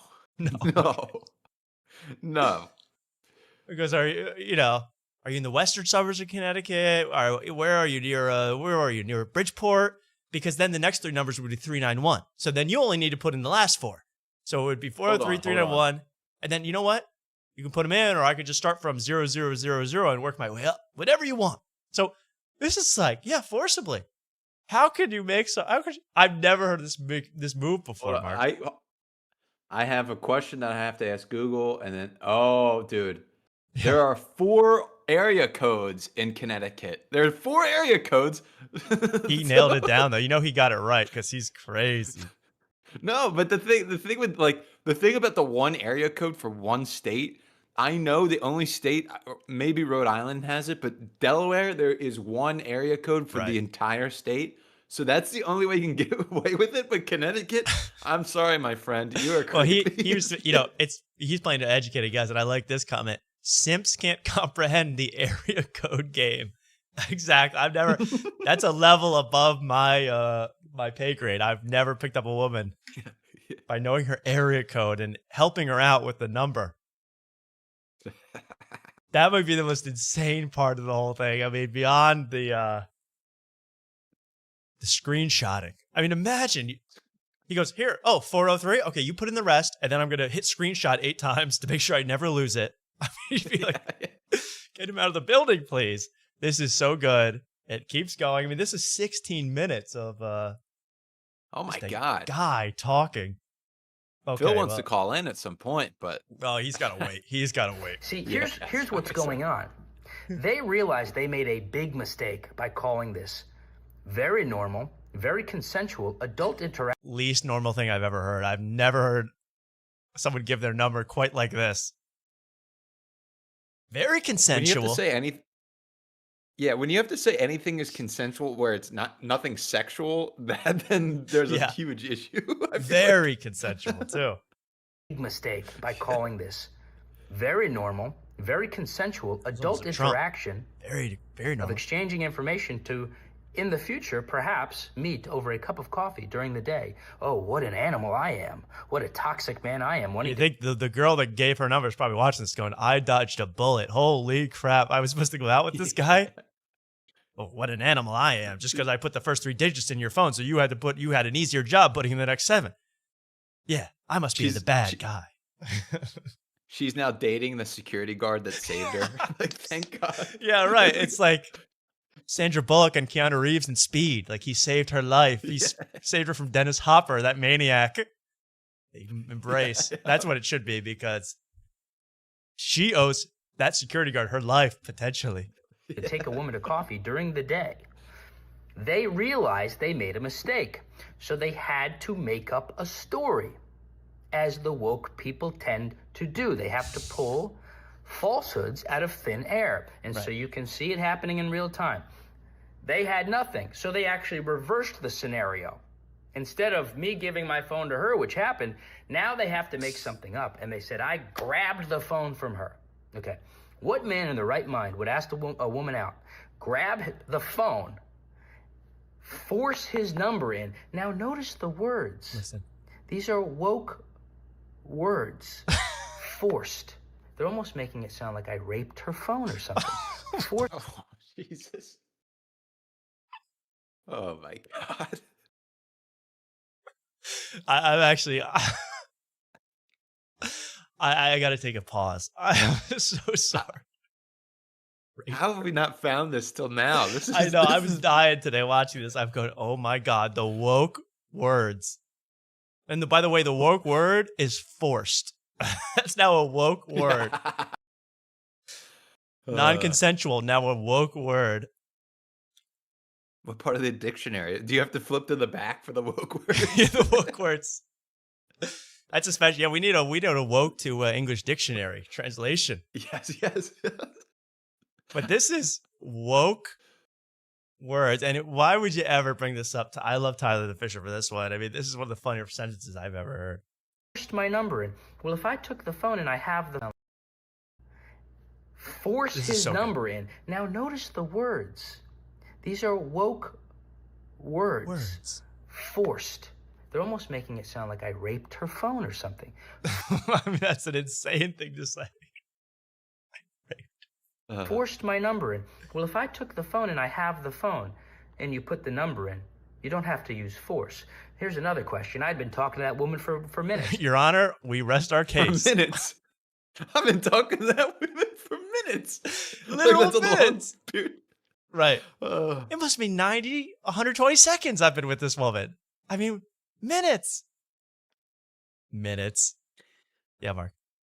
Tyler lied in the beginning. This is very funny. This is one of the funnier very videos I've ever watched. I mean, every new thing he puts out, I'm going, you got to release this as a standalone comedy special. Forget the act. This is it. Number in. You don't have to use force. Here's another question. I'd been talking to that woman for minutes. Her phone wasn't even And he wanted to add time, but then he realized it was only like 3 minutes. Yeah. It could have been a minute. near her. So I picked up the phone. Quarters How of did hours. I unlock it? Did I put it up to her face? Did I take her The little hand went at least like 3 notches. I mean, finger and swipe it? There's so many flaws in this story, I can't even keep track of them. Okay, so I forced my number in, and then what Neither happened can we. next? It's so- no, the story's all over the place.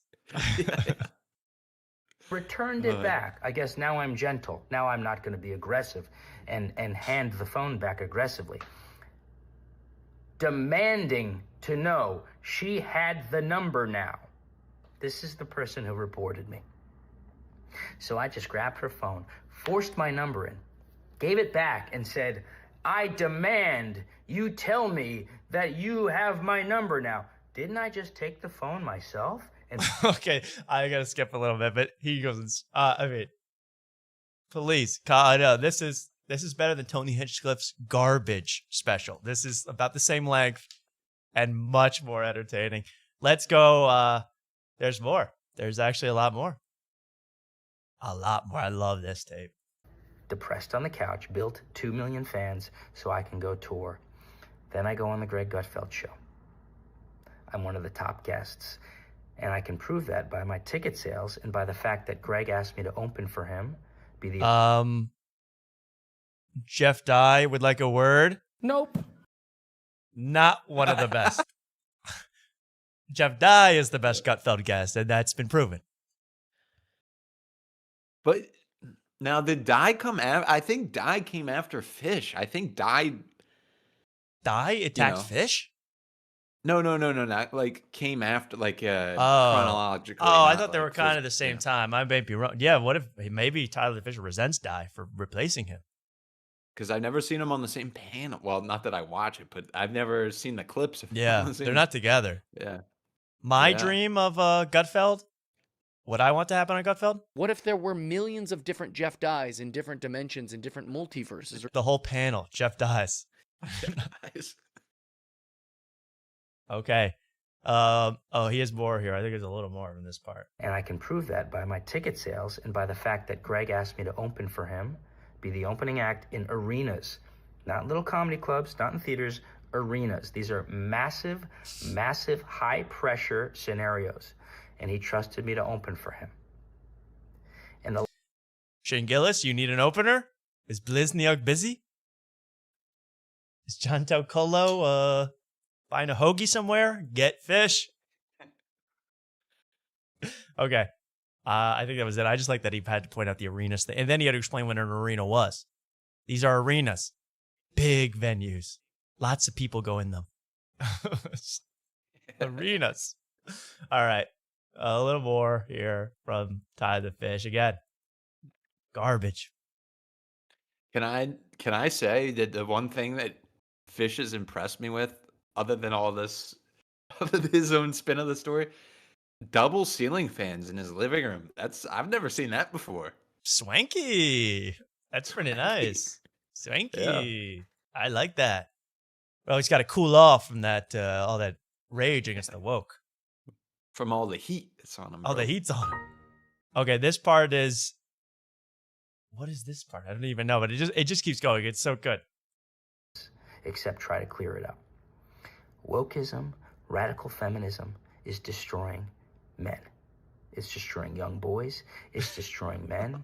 It's what I was talking about with my therapist that day, right before this happened. For this to turn into harassment, and then a woman named Keneal Patterson. Her, Keneal Patterson.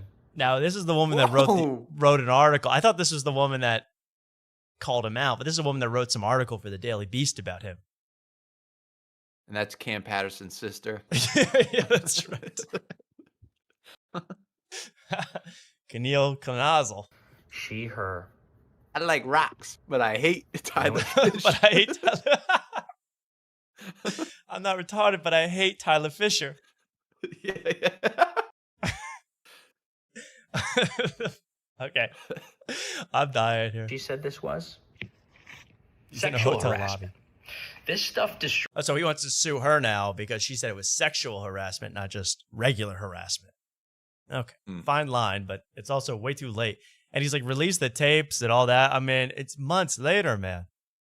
All right, let's go to 90 viewers. Thank you so much, everybody. Let's continue here. It gets worse. He keeps from that last video, the Comedy Mothership one. He always his problem is he could get away with a lot of this, but he keeps incriminating himself when he talks. Yes. All the time. And this is a great example of that. If I have a potential job, people are going to look this up and see I was accused of sexual harassment from Keneal Patterson. She, her, who lied about it. This stuff destroys people. Thank God I have past experience with this. And so I was able to... Stop. Stop. Oh, this guy. He can't get out of his own way, man. To get God destroys people. Thank God I have past experience with this. And thank God I've been accused dozens, at least 47 times on the T app alone. Thank God. It's a numbers game, I guess, right, Mark? He's a grizzly vet through all the allegations. Yeah, really. I mean, he's playing on veteran mode, man. He's playing on veteran mode. Jeez, hardcore. So I was able to get the proof, get the receipts.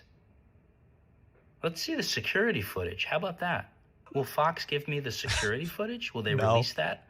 No. Of me grabbing my phone, forcing my number in, demanding a woman save my number to do what with? This is the sloppiest hit job for the most trivial Me Too accusation I've ever heard in my life. Sloppy. That's how he likes them. Sloppy. It's getting sloppy up in here, these hit jobs. Okay. Oh, I got a sloppy hit job once. Terrible. Okay. Now let's go. We're almost at the end of this. It's so funny, man. And this is we get into conspiracy mode again. They all happened. I love it. Right in that office. And they can't defend it. This isn't about right or left. This is the right-wing network. My ass it is. You have to realize, sure, some of the hosts are more right-wing, more conservative, but this is New York City. Do you understand New York. radical. This is New York, baby. How are we back to this already? I love this town. You can get accused of sexual harassment at noon, 3 a.m., any time of day. The city, it's a beautiful city. More conservative. But this is New York City. Do you understand the radical leftism that is running that company? They're everywhere. In my opinion, this might have been more of a political hit job. Oh my God. Okay, we're getting back into grand conspiracies to take Tyler Fischer off his 3-minute segment on Gutfeld. I'm dying. I love it. Sir, he can never be allowed to do his Trump impression again in front of Gutfeld. Get him off. Pull him. Make something up. I don't care. Than anything else. This woman knew I was on Gutfeld. She picked up the phone and called down to the office and said, "You've got a harasser working with you." This is radical feminism. It's destroying the country. Look, I appreciate all the fans. Okay. He What's said that in a Mark? very Tucker Carlson. It's destroying the country. Destroying the country. We'll be right back. Yeah. Yeah. All right. Well, this is probably the last part for me. It's too funny. I hope you guys really like this. I forget even what this happens at the end here, but it's quality content. And this is a layup to fight this blatantly false accusation. So I'm thankful for that you all revealed who you were. Weak, woke cowards. And at least I can sleep at night. You know, I worked my ass off on that show. It didn't get paid, by the way. We don't get paid. But I would fly across the country in the middle of the night with no sleep from my show to make it. So you're a visitor and you got canceled like this. I mean, you're a guest. You gotta be crazed to get canceled. And he even says, this woman not even related to Gutfeld. This was a random office that I hit on this woman in. That sounds like part of the problem. Yeah. Sounds like definitely part of the problem. Get there to that studio to sit down, write jokes for hours in the morning, and just do my absolute best on camera. And I did. And I thought we were all in this together. I was wrong, but at least I can sleep at night knowing that I called this stuff out. I used my humor and my God-given talent, and I can back it up by fighting it. And that's something nobody at that show can say.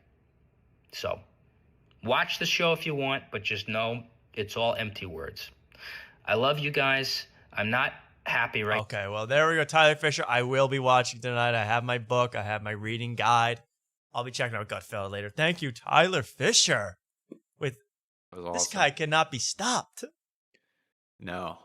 He is the gift that keeps on giving. I really enjoy his content. Keep going, Tyler.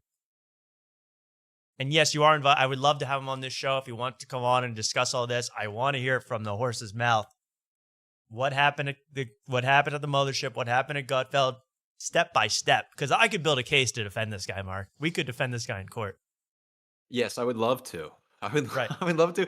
But if we want to win, if we want to win, he's got to shut up because he's not. Yeah, he's not taking the stand. favors. He is not taking the stand on my trial. He cannot testify. And I'm going to go old Southern lawyer on it. Your Honor, my client did not rape that phone. My client was nowhere near that phone at the time of the assault. So good luck to Tyler Fischer on that. One of my favorite, another week after week, some of my favorite videos of the year. Someone's interested in the train book. Hey, man. We do a read-along segment at the end, so stick around. Not really. It's not going to come up again. But enjoy the book. Look at it. Mark, pretty funny, right? Yes, very funny. I'm Beyond. surprised you didn't send this to me. I got ambushed. I watched I knew you would enjoy it off the rip. I knew I said Mark's got to watch it with fresh eyes. I just know that'd be funny. Yes, because I love a good fresh eye. I was dying laughing. So let's go. Let's move on. God, get away from that. Yeah, Mark. You mind if I take a bathroom break? Yeah, let's take a quick bathroom break. And I'm going to show, as we do that, the Tubi moment of the week. The Tubi, the streaming service. I prepared a little moment. It's the Tubi moment of the week, everybody. My favorite streaming service and my favorite people. And then we'll take a quick 30-second break. Mark's drank a lot of beers. So let's prepare that. My Tubi Woe of the Week. How are you guys doing? Are you guys having a fun time tonight? Thank you so much for joining us on a beautiful Wednesday night as we continue the show. And don't worry, there's plenty more. Jimmy Fallon killed Tony. Andrew Schulz, I got to get to him next because that's a big problem. And, Whitney Cummings, JokeWRLD. We'll do JokeWRLD after this. So please watch the Tubi moment of the week, and then we're going to get to the next. This is from the movie The Lawnmower Man, the 2024 edition. Enjoy, and we'll be right back on After Tonight. Okay.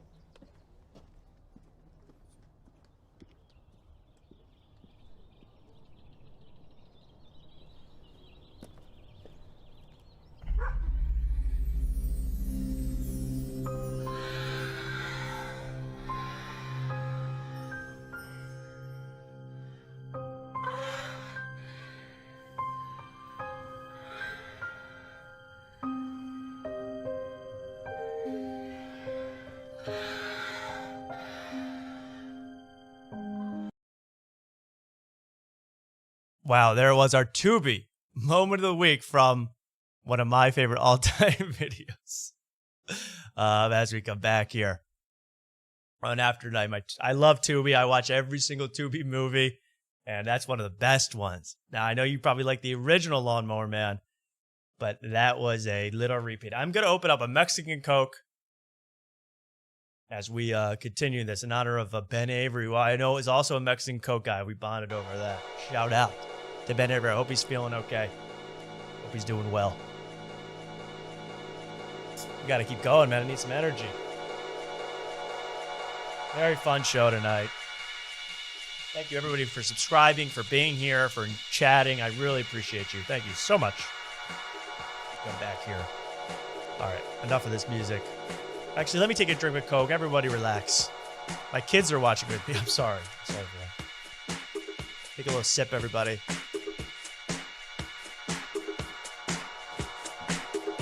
Love a Mexican Coke. It really is. Straight from God's lips to my mouth. Okay. We're back on After Tonight, everybody. Mark is back. You're back. How was the pee, Mark? He was great, and I said 5 beers tonight, but honestly, Tom, I feel like I gotta take a celebratory 1,000 subscribers shot. There we go. That's my man. With the company bottle. With the company bottle. All right, let's watch Mark take a shot, and then we're gonna get into. Oh boy, so much to do. Also, I think JokeWRLD Bill gotta be call next. in, by the way. JokeWRLD next, Mark, and maybe I'll let Phil in if I feel benevolent. I love some JokeWRLD. JokeWRLD is cheers, everybody. Cheers to 1,000. Cheers to 1,000. That's my man. Go down smooth. Oh yeah, that vodka always goes down smooth. Yeah, vodka, the worst drink in the world. Hey, let's go to JokeWRLD. You know, another thing we talked with Ben Avery about. JokeWRLD. This is for the people counting at home. This is number 5. So number 5 beer plus a shot. So don't say Mark gave up on this protest. He is still in the thick of it. Salacuse, are you watching? Do you know what we're doing here? Because we will not stop until you. I don't know. I don't care if you got to slip something in their drink, Salacuse. Get them wasted. Put some Molly in there. Popped a Molly. They talking. Woo. Now let's get to JokeWRLD TV. JokeWRLD.tv. What's the best thing to do first? I guess I have 2 JokeWRLDs here. JokeWRLD is the Austin-based YouTuber. You know, you want to talk about they have more subscribers than me. JokeWRLD is huge. JokeWRLD is gigantic. He's sitting at 737,000 subscribers, all things comedy. And not all, that's a different channel, all things comedy. This is JokeWRLD, of course, but he talks a lot of comedy. Here we go with a little bit of world. If I could find everything I need for this. Yeah, let's watch this short first because this is, what's the best? What's that, Mark? I'm wearing Joke World pink tonight. I didn't even realize. Yeah, it. you kind of are draped in Joke World. You're kind of drippy right now. So here's a exclusive. You guys know from Kill Tony. Even if you don't, it doesn't matter. Jack Shaw. Now he's a golden ticket winner. What? And he's a big deal on Kill Tony. He's there almost every week. I actually almost met Jack Shaw. I saw Jack Shaw when I was in Austin. And in the Creek in the Cave patio. What a time. He was talking to Guard Dog. They were looking at us suspiciously. I think they wanted us thrown out of there. Mark, if I'm not mistaken. Yeah, I had to unfollow Bardini. He just brings up bad memories in my mind. Really? You unfollowed Guard Dog? I unfollowed Guard Dog. I'm a Lemaire guy through and through. Yeah, that's true. I'm Team Lemaire too. What about Nate Marshall? I haven't followed him yet, but I haven't unfollowed him either. So there's that. Right. So take that to heart, Nate Marshall. He hasn't. Mark has not unfollowed. See, I feel like with Nate Marshall, I could strike up a conversation and we could end up mutually following each other. That's no. the He dream. seems like a nice dude. I have no problems with Yeah. Namizi. I like the guy. I don't know his nickname in the Shane crew, but it's got to be something wacky. Let's go to Jack Shaw and Joke World. Joke World on the bottom, Jack Shaw on the top. They're talking about scenes. Every comedy show is about scenes. What are just the biggest differences between performing during the week in LA versus in Austin? Well, the biggest difference is that in LA, less people care about Kill Tony. In Okay. fact, a lot of people don't like it in LA because of just cultural differences. When I come out here, I could do a show every night. When I'm in LA, I got plenty of shows, but there definitely is less. I've finally made some way at the Comedy Store That's too, awesome. which Okay, is he's talking really LA cool. up. I mean, everyone knows that's the legendary place. While the mothership is fucking awesome. Did you see that? Did you see him remember that he's got to glaze the mothership in real time? Yeah.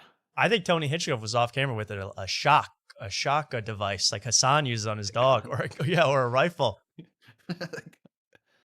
I mean, I'm almost getting past the Comedy Store. It's a big deal for me. It's really the home of the mothership, though. It's a great place to be. I mean, you got to really love it. I mean, it's this is nervous change. You realize he can't talk too much about the other place. Cool. I mean, everyone knows that's the legendary place. While the mothership is fucking awesome, dude. It is so special to be a part of like this really, in the grand scheme of comedy. What's with this brand ominous new music from Joke World? He always puts that as his backing track, that ambient horror movie. You just wandered into the abandoned theme park music. Do do do do do do do do. I know, it's scary, isn't it? Yeah. Every short event that's happened there. But then to be making way at the Comedy Store, it's also, you go there, it feels like these hollowed halls of comedy and Robin Williams and Richard Pryor, and their names are on the wall and you're on the stage and you're like, I don't belong here. And then all of a sudden you do belong there. And so that's been a real... Oh, he's full of hope. He seems to be full of life, but I saw him at the Creek in the Cave patio. He looked miserable. I mean, is he... But here he's like, it's the greatest place to be. Well, luckily, Mark, they did a more extended interview, Joke World did. And I got to take issue with some of Joke World's directing choices here. This is what really bugs me. Jake World, you're up. What's the deal with airplane peanuts? And I am going to give you basically... Okay, so it's all about golden tickets. If you're a guy who does well in Kill Tony now, you get a golden ticket, right, Mark? Or a regular ship, or just a kick in the ass and onto the secret show. You know, you get something nowadays. And you actually get now a physical ticket, like literally like Willy Wonka. You get a golden ticket, which to me is a bridge too far. It's a bridge too far with the physical golden ticket. Yeah, but... You know, we're jealous. No. I'm just gonna say Tony has no like eye for what's gaudy. You know what I mean? Right. Like, absolutely not. Yeah. I mean, look at he doesn't give a shit. Yeah. Exactly. So to him, what looks cool to everybody else looks kind of gaudy and. I see. Yeah, he sits on multiple thrones in his home, and he has a giant belt buckle. Yeah, so it kind of fits, I guess. Fair enough. Fair enough, but it's all very funny. Yeah. Here we go, Joke World. what's up with this shot? And this is very interesting. Just watch. He's gonna be interviewing someone. I was just kind of enamored by the whole thing. Like, the one thing that helped was back then it was like Jeremiah Watkins and Joe Jimenez and Chroma Chris. They were the band, and they came. Okay, so this is important, Mark. Can I get through this? Because yes, look at this shot. Pretty grainy. This is 1080p. This is as high as it goes, but you can even see the Tom Segura poster kind of flickering because of the bad resolution from the camera. What is it? Sorry, Mark. Go ahead. I didn't mean to take you off task. No. I go ahead with yours, please. Okay.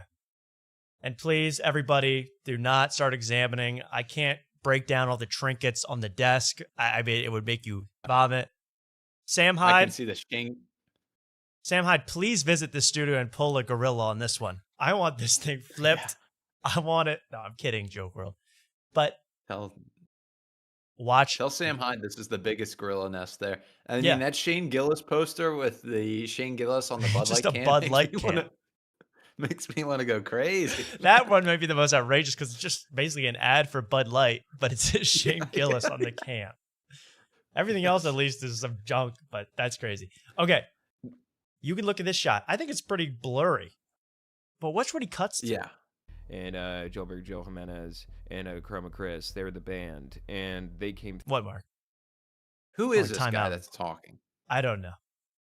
He sounds he sounds like Too Lazy to Try. Ooh, could be. Who is this guy? But watch this. Watch this cut. Through Phoenix, this is only interesting to me. I opened for them. Oh, nice. So I think they liked me a little bit. Why is the only clear shot of the iPad? Look how high resolution this shot is, but he's blurry, but the iPad is crystal clear. I'm so confused. That was 20. And that he's using the same boom mic as the boom as So Rogan. I think they liked me a little. That is a Rogan exclusive. The Ultima. It's a nice. He's just trying to flex. But am I crazy? Does this guy not sound like fucking Too Lazy? It could be a little insider deal here. JokeWRLD. But anyway, they talk about this. They go, Kill Tony's the biggest show in comedy. Hey, newsflash. Jimmy Fallon's the biggest show in comedy. Jimmy Fallon monologues get more views, believe it or not, than Kill Tony on YouTube, despite Jimmy Fallon only being semi-conscious. So imagine how popular it would be if he had his full potential. So that's the biggest show in comedy. And we're going to skip to the end here. I don't want to focus on JokeWRLD too long. He is just a guy, as you said so correctly, Mark. He's a guy just doing a school project. You got to let the guy be. Yeah, I love that Ben loved that. But are we getting on the roundup? I mean, our episode's doing pretty good numbers. Not the I was thinking of because he does. We're going to even show a little bit of the podcast roundup where JokeWRLD says, "Here's who was on Joe Rogan this week. Here's who was on Kill Tony this week," and they really go. They go rough week. They go Radio Ridley. They go Big Natural Pot. They do all these shows that are not that popular. So why not us? Why not us? I know hitting 1,000 subscribers is like a big deal, but honestly, like if we get on the podcast roundup, like that's, even if we get no subscribers from that, that's a bigger deal than anything. I mean, I would be wearing a New Year's hat with the the thing that, you would be paraded around Austin on people's shoulders if you're on the JokeWRLD podcast roundup. I'm a made man. I'll cut my hand. Oh yeah, absolutely. Watch this, and here, last part of a JokeWRLD for tonight. I'm sorry, JokeWRLD, you're a nice guy. Here's his ad for Lucy Breakers. Again, all the best content comes from the ads. I just thought this was kind of funny.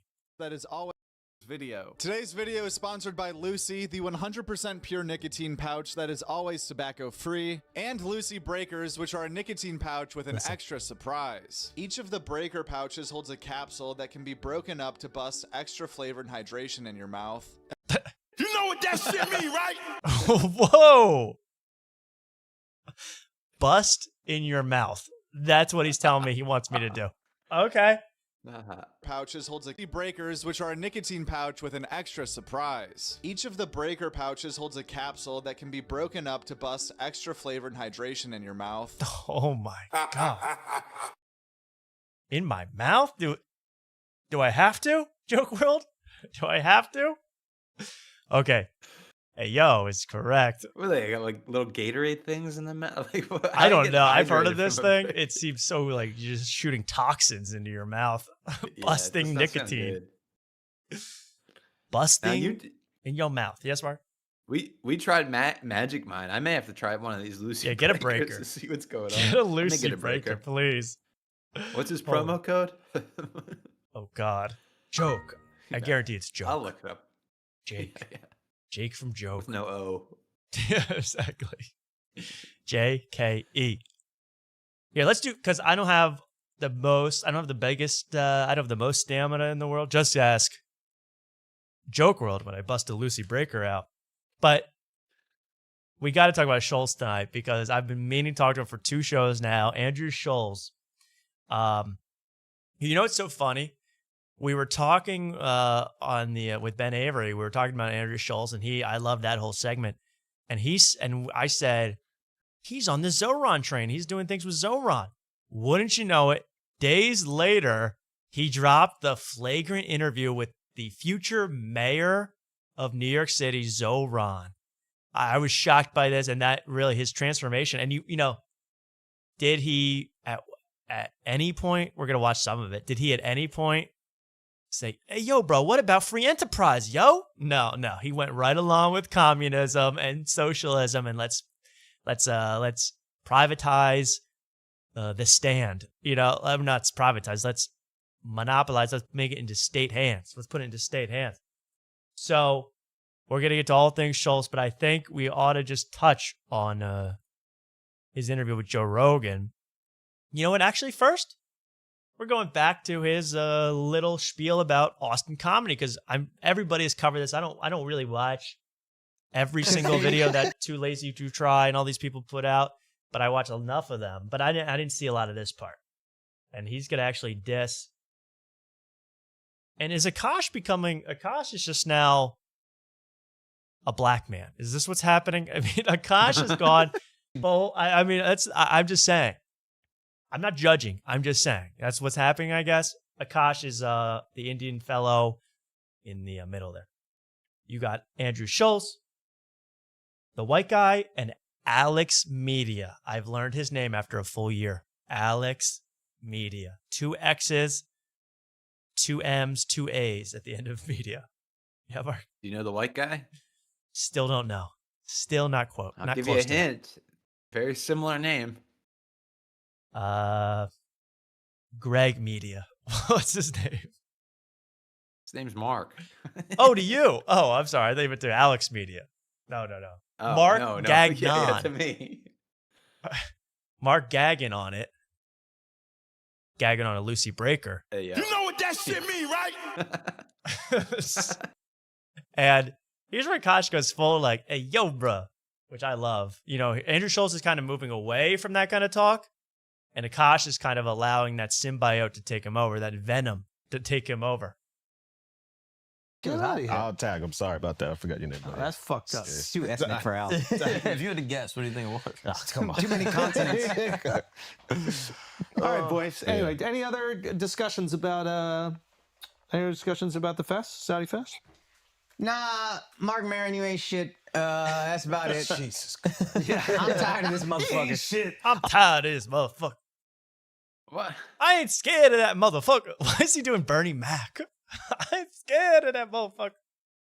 Well, here's the other thing. Not to get on Alex with 2 X's point, but like he goes, "Yeah, Mark Maron, you ain't shit," and then he goes, "Oh, Jesus Christ!" Like he's not a comic. It doesn't matter to him. Yeah, why do you care? Why do you care? Yeah, what the hell? This gets you guys clicks, which gets you the bag, yo. So why are you upset? And this haircut, I mean, we're working with something unknown for Andrew Schulz. He is trying to morph back into a white man. I don't know if it's working.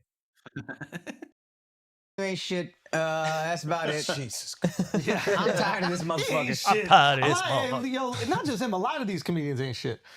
Like Yeah. I've been seeing a lot of comedians like trying to like separate themselves from Austin lately. Have you Call it seen this? Stavia. Yeah, of Like course. I'm seeing a lot of these comedians like really trying to create distance from Austin, like what's happening in Austin.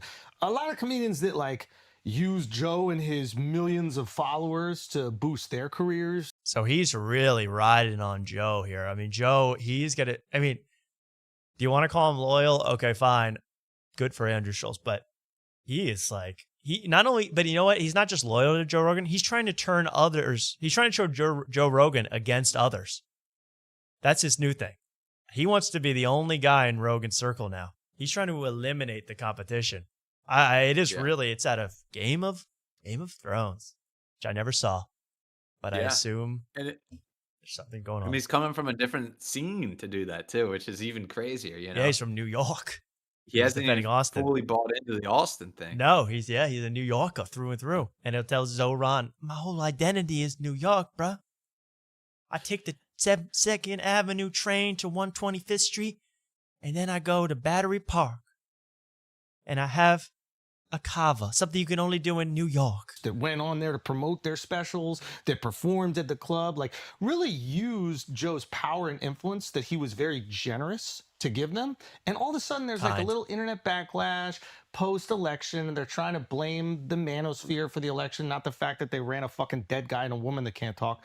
No, it's true. Yo, bruh.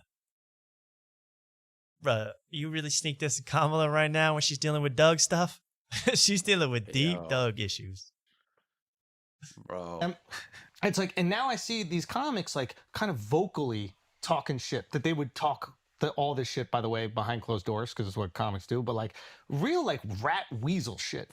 Because you let this guy enrich you, you used him for his followers, and now you see a situation where like they're getting backlash, and instead you pile on for self-salvation. Yeah. Not get your boys back and refute some of the rumors that exist on the internet. Yeah. There's a lot of fucking weasels. I want to hear the and it's stop good. part, but he is doing rat. As I said, New York, it's a rat pit. Bunch of rats. I like to And there's his, I got a point to me. I got a big point. I want everybody to know, because Getting they're very going to get Tony canceled for some shit in the Soprano-ish. future. Oh, yeah. No, you're right. This is becoming a mob situation. These rats. These rats in rats. this- You don't know your real friends anymore. These rats. I got Stavi's World wired. I got it bugged. Don't worry, boss. I'm hearing everything they talk about. I got Jordan Jensen mic'd up the butt. Don't worry about it. I'll hear anything she said. I got a gun to Ian Finance's head. He won't say shit, boss. They're going to not live up to the purity test. And Joe is the type of guy that he would have had your back. He would have had you on the biggest platform in the world to explain yourself. He would have given you that opportunity. All right, well, I forget what he does with Stavi. It's not even that interesting, but he goes, you forgot how to riff? Because he didn't want to riff with Jordan Jensen about trans people for once. I mean, yeah, 8 straight years of that, you might get tired one day. Okay, how about this part? Sneak dissing LA comics from Akash. Akash is very brave. Mm-hmm. On a scene that they can both just hate. So they're all like, you know what? Fuck that. And LA's like, the heat's not on us for being dog shit comics. Fuck those guys. They're hateful. All right, buddy. Keep moving your hands like that. You know what I mean? Like, Wait. Keep moving your hands like, what? those guys. They're hateful. All right, buddy. Keep moving your hands like that. Wait. LA comics who keep moving their hands like this? Where have I seen that before? They're like, well, it's complicated, and it's a spectrum, and it's a whole, and it's a blockchain, and it's... Okay, I don't know. Akash, are you sneak dissing my boy? You better not be. You better not be, bro. I didn't know that was an LA thing. Magic tricks. Are you a rat? Take you out, Akash. Yeah, I'm ready to take Akash out for the family, the Die family. No, is that a diss of Gianmarco? Probably. They already dissed Gianmarco. He's a New York guy, but they go, you can't perform outside of Brooklyn, yo. You never been outside of a musical theater class, bro. Yeah, they said something about you can't perform outside of Brooklyn on this this one, and Yeah. then Schulz did it again on JRE. Yeah, he's So really he going. must He's have really a- firing. He's doing Cat Williams. He's firing on all cylinders.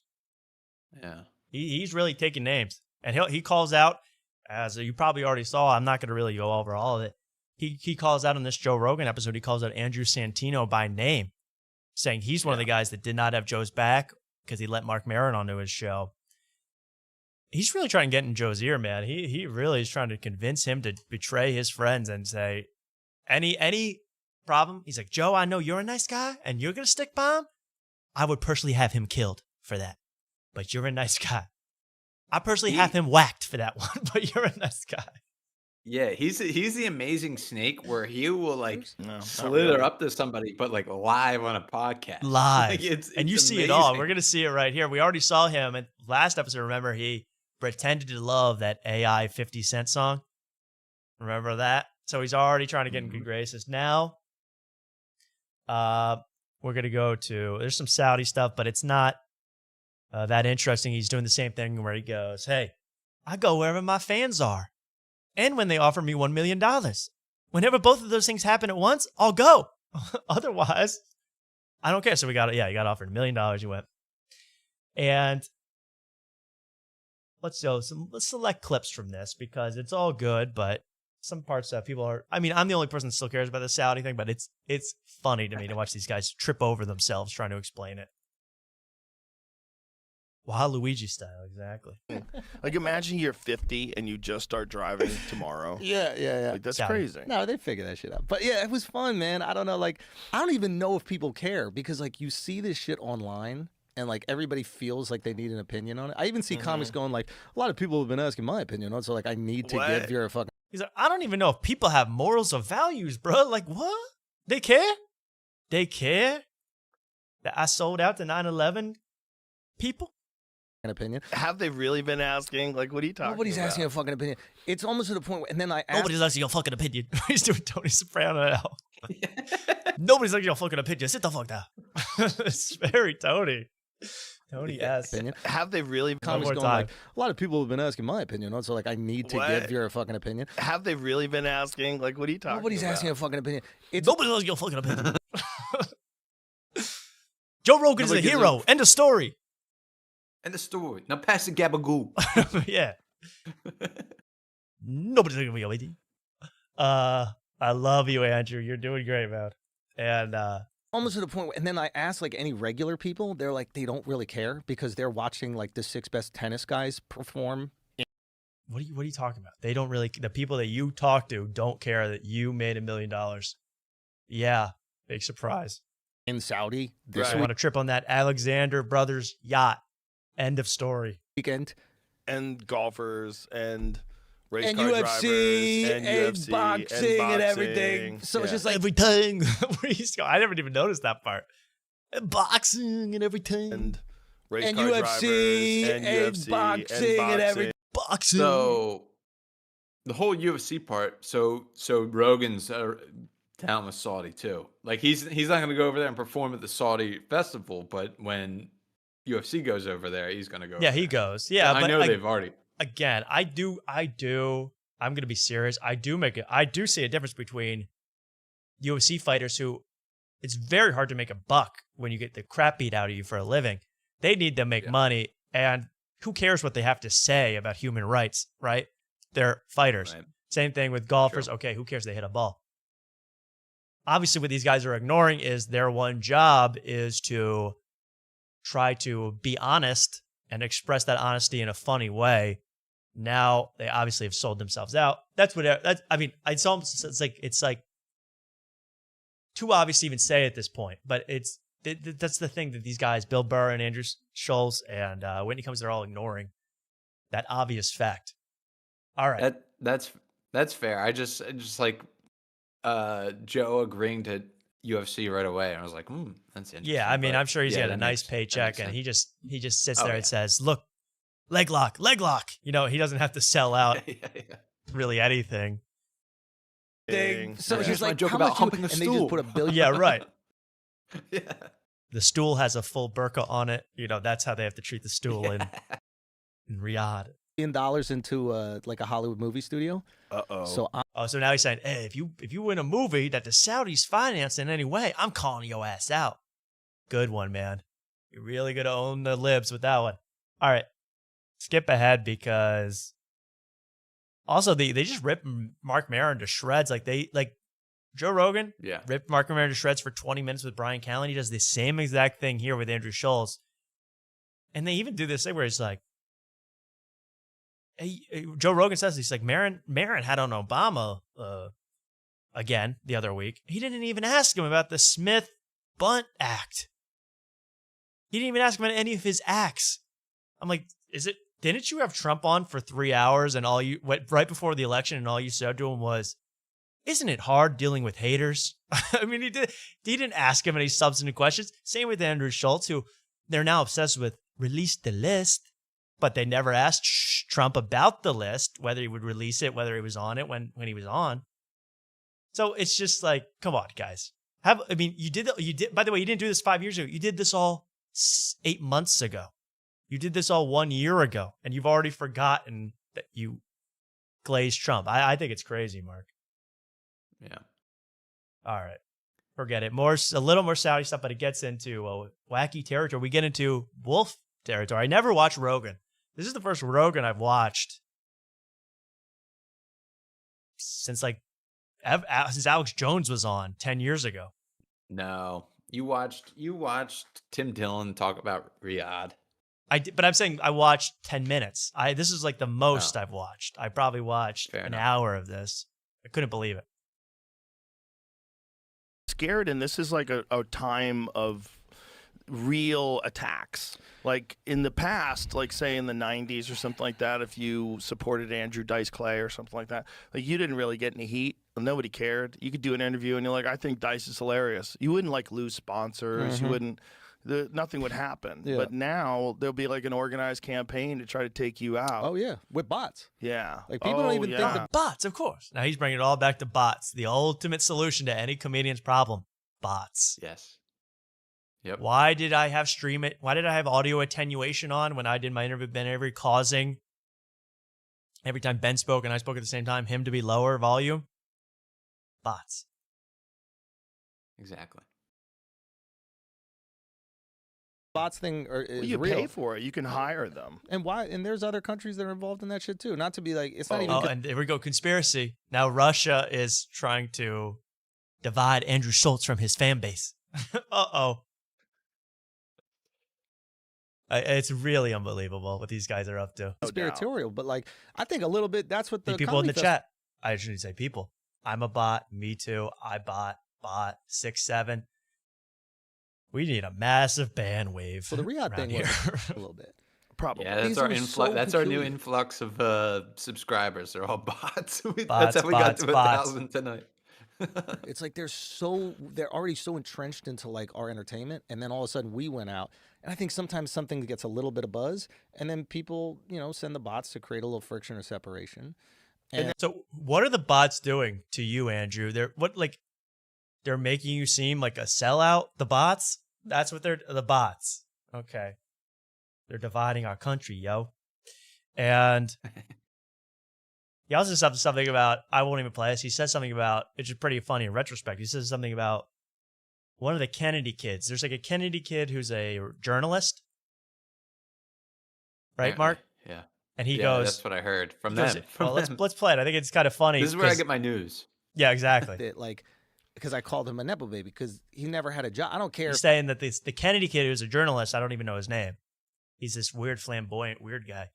But he's a nepo baby. Shit about it. And one thing he said is that, like, because I called him a nepo baby because he never had a job. I don't care if your dad is, but if you never had a real job, like, Right. like why are you telling people who have real jobs what to do and how they should Right. vote and what they should do with their lives? Like, You're you not don't know even a how real much the fully electric bill. formed Yeah, human. you're a child. Yeah. You just had on Zohran Mamdani, who has literally, go to his Wikipedia page, never had a job in his life. This guy was a aspiring rapper 6 years ago. Then he got elected he got 52% of some assembly vote in the Bronx, which anybody could pay for. Get your rich mom to pay for. And now he's going to be mayor of New York City. And you're happily, but he's telling me how to live, yo. I'm just saying, Schulz. Come on, bro. Literally, like 2 days later, he's interviewing Mamdani. Never had a job in his life. I'm not trying to get political here, but he literally never had a job. Not an exaggeration. Never had to struggle in the trenches of guy code. That's exactly right. Yeah. If you've never been a wild and out, I don't want to hear your opinion on politics. It's absolutely outrageous. Okay, let's get to more interesting stuff, huh?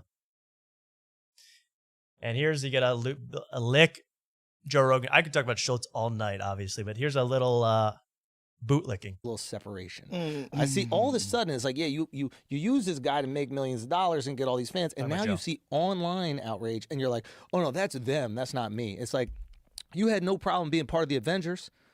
You know what I mean? You had no problem being in the photos. You had no problem before. And now you see a little shit going on. You separate. I feel like that's the moment you double down for your boy. That's the moment you go, I know that person. What people are saying about him isn't real. And you refute that. That's what I would do. I mean, whatever. Yeah, there's a lot of... Oh, I would personally stand up for my friends no matter what, but that's just the kind of guy I am. I'm a stand-up guy. I do stand-up. I do stand up, and I stand in line. Anyway, I thought that was pretty gross, man, just to say right to Rogan's face. I would personally defend you no matter what, but I'm just a nice guy. All right. There's a lot more. He really does infuriate me, and there's some Mamdani stuff, so maybe I should skip it. One more clip, and then we'll go to funny. A lot of comics that were in that like stage before pop culture, and they got their first experience of like internet backlash because they're like Jessica Kirson. Jessica, who's fucking hilarious. I'm sure you've known, like literally hilarious. I've had her on a bunch of times. I love her. Lesbian. Very funny. Jewish. Super nice person. Apparently crushed out there. Yeah, I heard she got a standing ovation. Crushed. Yeah. Okay. Who was just a straight up murderer. And like, to me, I've maybe made a different view of these things. It's like, I think that like Western culture is so addictive. Like once you get a taste of this shit, like this is what you want. And I think there's a version of looking at this thing where like in 10 years later, they go, yeah, we need to have more of this. And we need to have more people making fun of us. And we need to have more people making fun of themselves. And this is beautiful, like cultural exchange. Maybe that's like looking through rose colored glasses, but that's how I look at these things. Yeah. I'm just a nice guy. I look at it this way. That is literally, like, is that funny that that's now, like, what all the biggest people have said is the exact same thing, making me believe that was in the PR handbook when they signed up for this, saying, we're trying to spread freedom so that in 5 years, everybody, MBS loves to be made fun of for his silly hats. You know, like, what are you talking about? This whole, we just want to spread the love. We want to spread the love around the world and make a milli. That crazy, Mark? Yeah, man. Have you ever thought you're like the thing you wear on your head? If you lay it out on a table, it looks kind of like a tablecloth. It's white and red. Yeah. Yeah. Yeah. And then your wife's little cloak can be the umbrella in case it rains. You get it? Yeah. Yeah. Get out the picnic basket. Yeah, he's gonna go like he's gonna go full. Who is that? I'm blanking. Hey, boo boo. Yogi Bear. Yogi Bear. Of course. Hey, Mr. Rogan. How about we go to Saudi Arabia? Steal their coins. Now, how about this? I want to do one more clip from this because he's outrageous. I really get upset when he actually is serious. That I go, but here's a part where he then has to, again, bite his tongue because it's Joe Rogan in one of the weirder moments for Joe Rogan. Where they're, of course, what else could they be talking about, Mark? But wildlife, exotic, wildlife, elk, deer, bear. You know all the wildlife we get in New York? The squirrels, the birds. Yeah, sometimes the squirrels are even black. It's only in New York, baby. But Joe Rogan, which I was watching this at the end, I'm like, this is like, I remember that Tim Heidecker parody of Joe Rogan. Like, this show is becoming like that to me now. It's been so long of this where 3 hours in, we're talking elk. I mean, I thought it, I don't know. But here it is, a pretty funny part of this show where Andrew Schulz really has to bite his tongue because Joe Rogan says something so crazy. I mean, that's stupid. They're not smart. Yeah. They're wary, but they're From not elk. intelligent. They're not like clever. Yeah. You know, mountain lions are clever. Wolves are really Yeah, clever. I don't fuck with the wolves, man. Wolves I are don't- really clever. Yeah. They have some sort of psychic communication with each other. Oh, you think that? Yeah, they coordinate. Oh no, I didn't. Wolves have something we had a psychic communication Trismegistus. with each other. Some magic between wolves. And Andrew Schulz just, if Alex Media said that or Lemaire said that, he'd be going, oh, shut the fuck up. What the fuck you talking? You stupid ass. Shut up with your goofy ass. But now he's thinking, really? You think that, huh? Have some sort of psychic communication with each other. Oh, you think that? Yeah, they Oh, you think that? That was making me laugh. Wow, we're already at 3 hours here, Mark, and I gotta keep going because we got which is better, Mark? Schulz on Zamboni? What's his name? Mamdani? Zamboni. Yeah.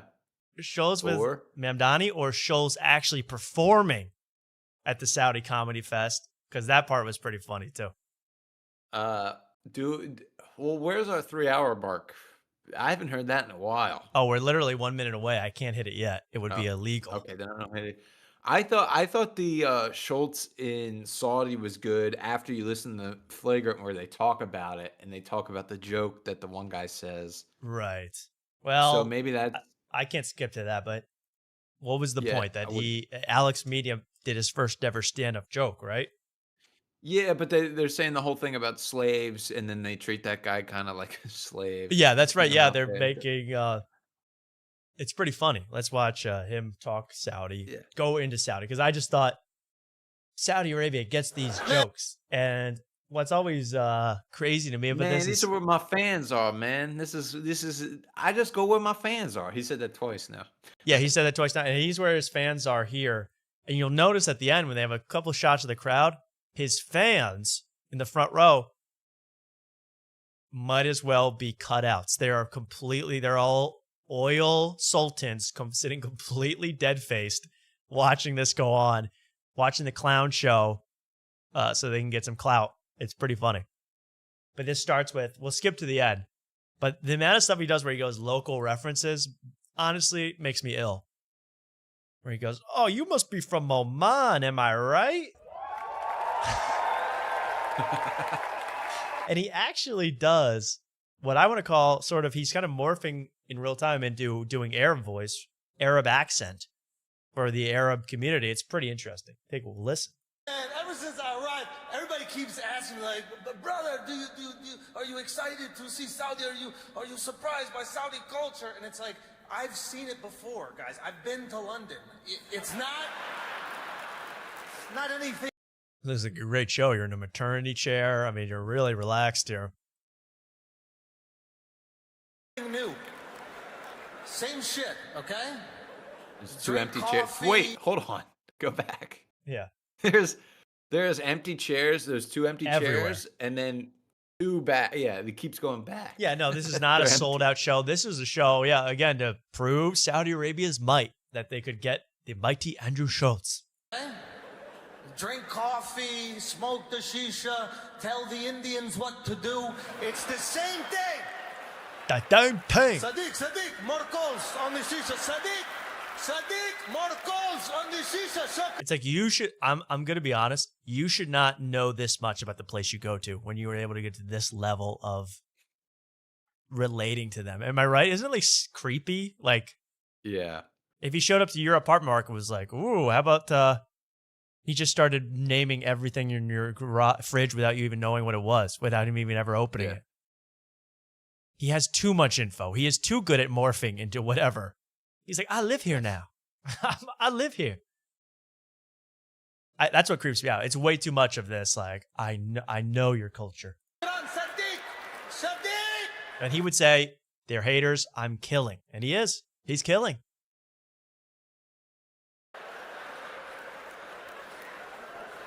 Guys, you can't tell Sadiq what to do in London. He's the mayor.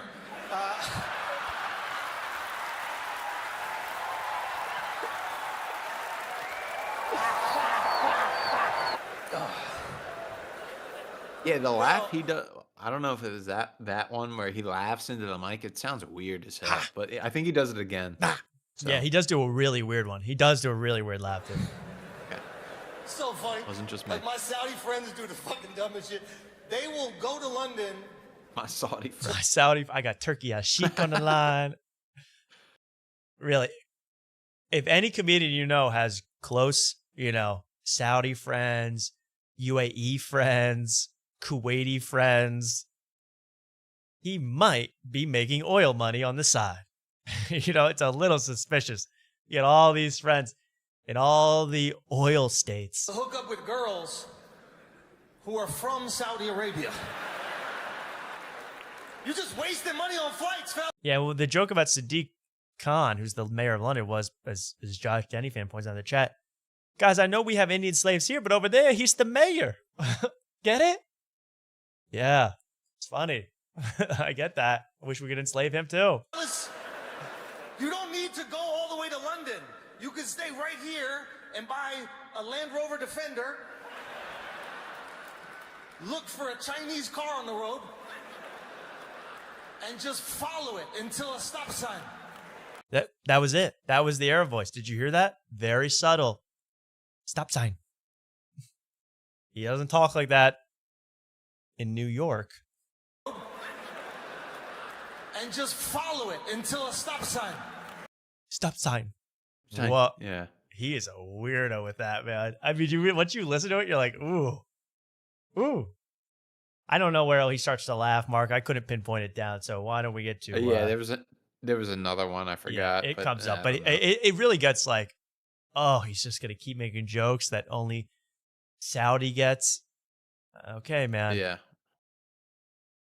But I love when they pan to the crowd sometimes, and there's the one guy clearly not laughing in the crowd. Yeah, well, here everyone's chuckling, but yeah, there's usually... Well, not the guy all the way on the right. The guy on the right is, yeah. But here we go. Guy has his shoes off. Oh, my Christ. Yeah, I know. They own me. This is creepy. He brings out the flagrant crew.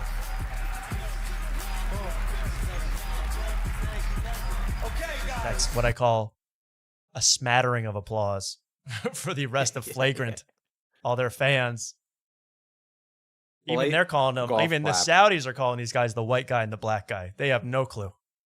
They don't know That's these when you guys. sink a 3-foot putt for par. That's the kind of clap That's you right. get. Oh, Alex Media? Ooh. Adequate shot. That'll work. Yeah. He didn't lose any momentum in the round. Okay. Get up on stage. This is the moment we've all been waiting for. Okay? All right. Don't ask me what Alex. There's no one in the crowd going, woo. Yes, like exactly. No That's what I raising- wanted to point out. I can't zoom in, but the front row, who are all supposed to be wooing and clapping, arms crossed, arms folded, sitting there staring. Okay?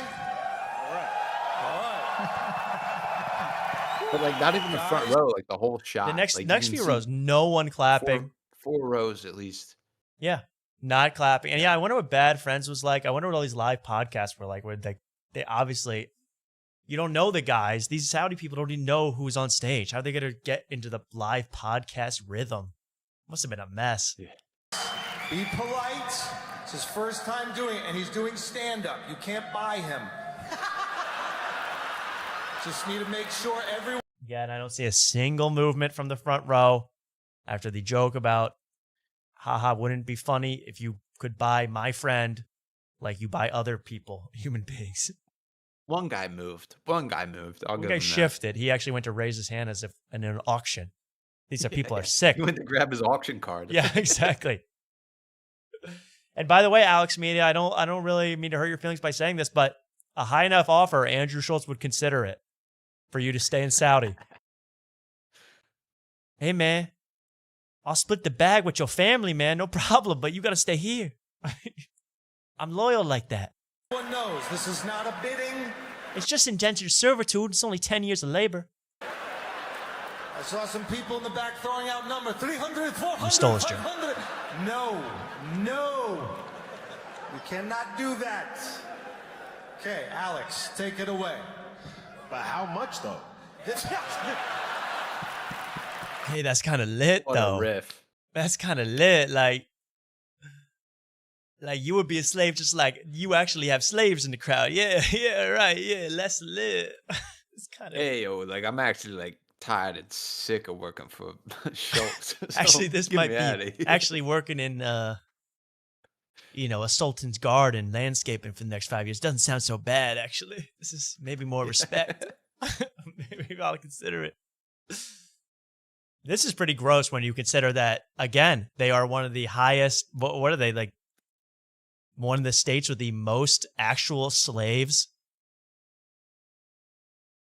And this is put on by the government of Saudi Arabia that approves of this, these rules to allow modern day slavery. I mean, let's not start moralizing on this show, but that's pretty gross, man. I don't know how you think that's like a W, a massive win.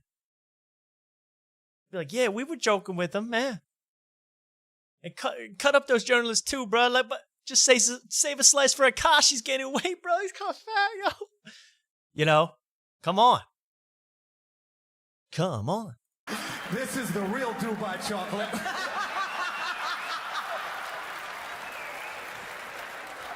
That's fake. I don't even understand No one moved. that joke.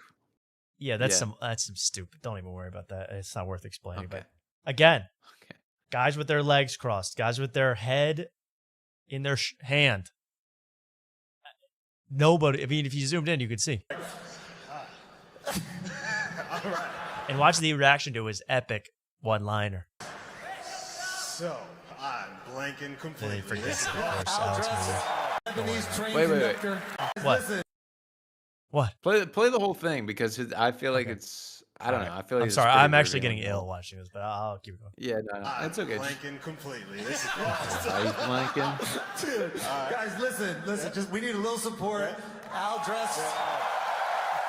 Hype him up. This is what every bombing open micer You're gets. dressed as a Lebanese train conductor, so I need you to give him a little support. You remember the topic? Yeah. Okay, now we got it. So I do love being out here because the fits go hard. Like I love that fit. I love that fit right here.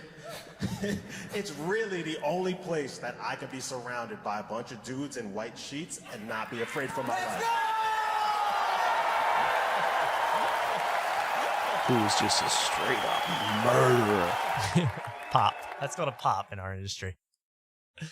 And again, go ahead. No, but after this, the hardest pop I've ever heard in my entire life. It broke my eardrums. Is anybody moving in the front row? Is anybody clapped?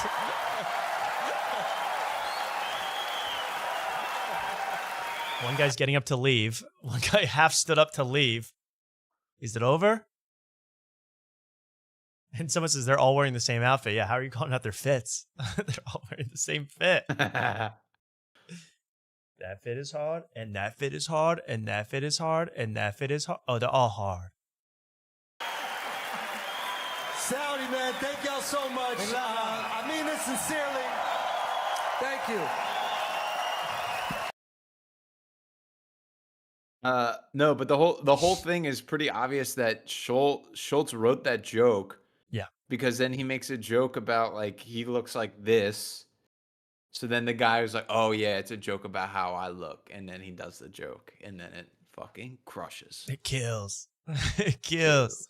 Yeah, no, that's a Schulz. That's a Schulz original, believe me. But yeah, yo, them Saudi brothers roll deep. No doubt. That's lit. I mean this sincerely. There's been a lot of talk about this festival and doing this festival. I will always come perform for my fans wherever they live in the world. People do not decide. Third time I've heard that. Third time. Thank you for the part that you played in allowing me to live my dreams. You watched the video, you shared a clip, you did anything. It is a great honor to perform for anybody who has helped me live my dreams. So thank you guys very much. And all the slaves that built this arena, thank you too. I could not have been in here without you. So he is thanking the fans. That's his only excuse, man. And again, as we say, there's been a comedy club in Saudi Arabia for a number of years. You could have gone there at any time to perform for 300 of your best fans, your most loyal fans. and other, comedians that want. Did you go to perform at the local comedy club when you went this time? No, I think you took the bag and went home. So Andrew Schulz, I mean, I don't have to sum it up with anything. You can make your own conclusion from that whole thing. And I don't even know if we have the energy to do Mamdani, because for God's sakes, we've already gone. 3 fucking hours live doing this. Disgusting pigs like you. I'm sick of you. Sick of you guys. Now, that was Vitali. I don't know what he's up to either. I worry about Vitali in that Filipino prison. Is he still in the Philippines? Yeah, I'm afraid he is in the Filipino prison. That's not my a happy God. place to be, man. Yeah. He and Vitali really will go where his fans are, even to a Filipino prison. He doesn't care. Good Lord. There is some Zoran stuff, but I'm actually sick of Andrew Schulz. I actually can't take it anymore. If I had to show more of him, I'd become ill. But I'll do a little more. We'll have a couple more things for you. Well, we have to do Jimmy Fallon. The whole title of the show is about Jimmy Fallon. Oh, yeah. For God's sakes. Well, there's only a couple of clips, but Jimmy really, he's morphing in a different way. He's getting a lot of work done, and he is looking different. And here's him.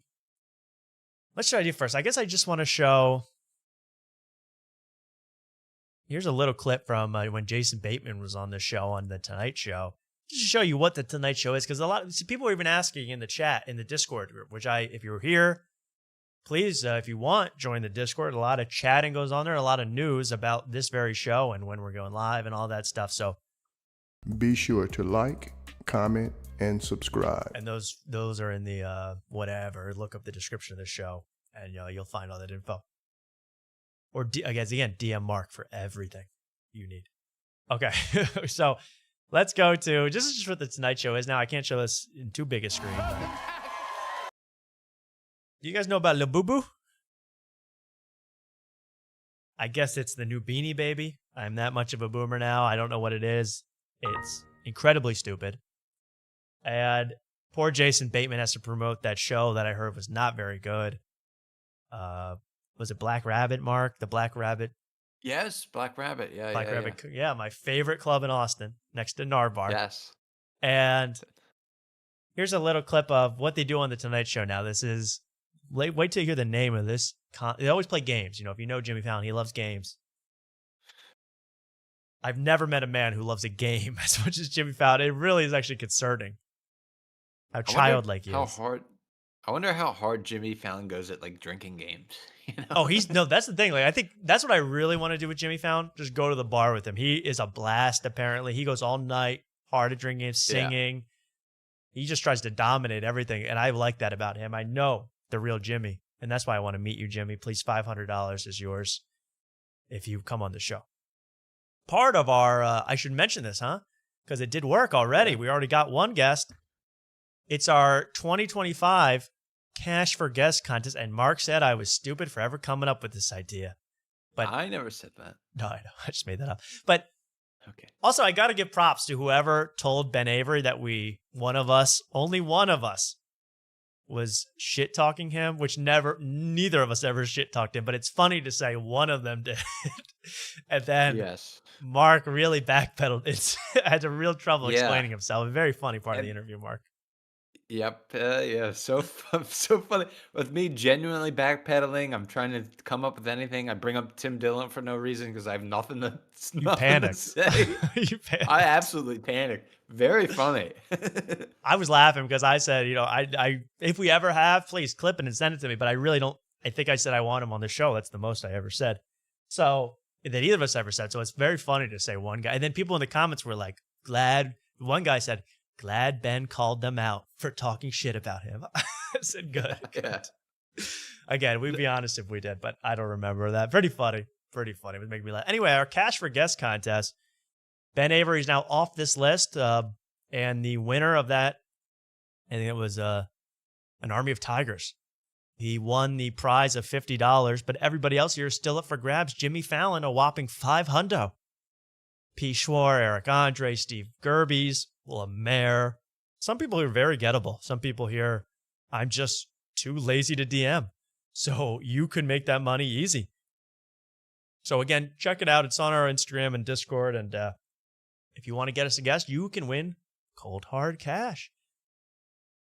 And Jimmy, you would win $500 if you did it. That's a lot of money for beer. And here we go. Golf Labubu challenge and a lot of money for board games. Your favorite. I'm here with Jason Bateman. Oh, yeah. He stars in the new series Black Rabbit, which premieres tomorrow on Netflix. We're about to go head-to-head in a new game called the Pickleball Golf Labubu Death Challenge. You've heard of it. It's reversed, but There you go. Now, it's the Oh, Pickleball I've seen this. Golf Death Labubu Challenge. That's what the Tonight Show has become. I'm not going to make you watch this, but they hit wiffle balls at Labubus for 6 minutes. I'm getting tired just thinking about it. And poor Jason Bateman. Jason Bateman is a nice guy, and I like Jason Bateman. He stops playing entirely. anything? No. What do you use? What's your weapon of choice? A 5-iron? This is a pitching wedge, bro. Well, I'm going to P-dubs as well. Let's do it. All right, here we go. Watch this. Check this out. But you know what? Like, people would say, oh, you're talking shit about Schulz? You must be jealous. You must be a hater. You're talking shit about, you must be a hater. In this case, I am jealous. I want to be doing this with Jason Bateman. I want to be hitting golf balls at crap with Jason Bateman. Yep. That's all I've ever wanted in my life. Play nonsense charades with Selena Gomez. Let me at him. Let me at him. And I want all the members of the Roots, you know, whenever I get the job, 10, 15 years, I want them all still there. Too old to even play. Just sitting there making them watch. Every member of the Roots. Questlove is going to be in a chair, confined to a chair. I said, Questlove, watch me lip sync with Bad Bunny. I mean, I'm going to make him do it all. I hear Jimmy's got game, so let's see. Okay, it's horrible. It's unwatchable. Don't worry about it. But Jimmy has a new show.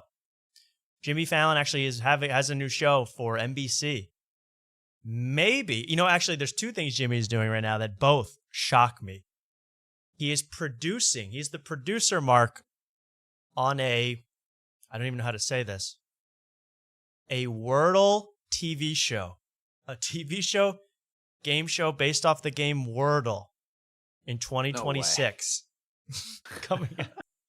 So that's all I have to say about Jimmy. He's this is what network TV is. So besides the Wordle thing, he has another new show, Mark, that's actually now on called, what's it called? On Brand? Yeah, something like that. It's called On Brand. And I had to reverse this again because it's on the Tonight Show. Guys, I want to thank you for watching my show On Brand. It was on Tuesday. It It's all airs reversed. tomorrow night at 8 o'clock. Put up a mirror to the screen and you can watch. You can read this, no problem. Get it? I'll wait 5 seconds for you guys to grab a handheld mirror. Anything going on, Mark? Up in your world? What's up in your world? I'm just waiting for them to get a mirror.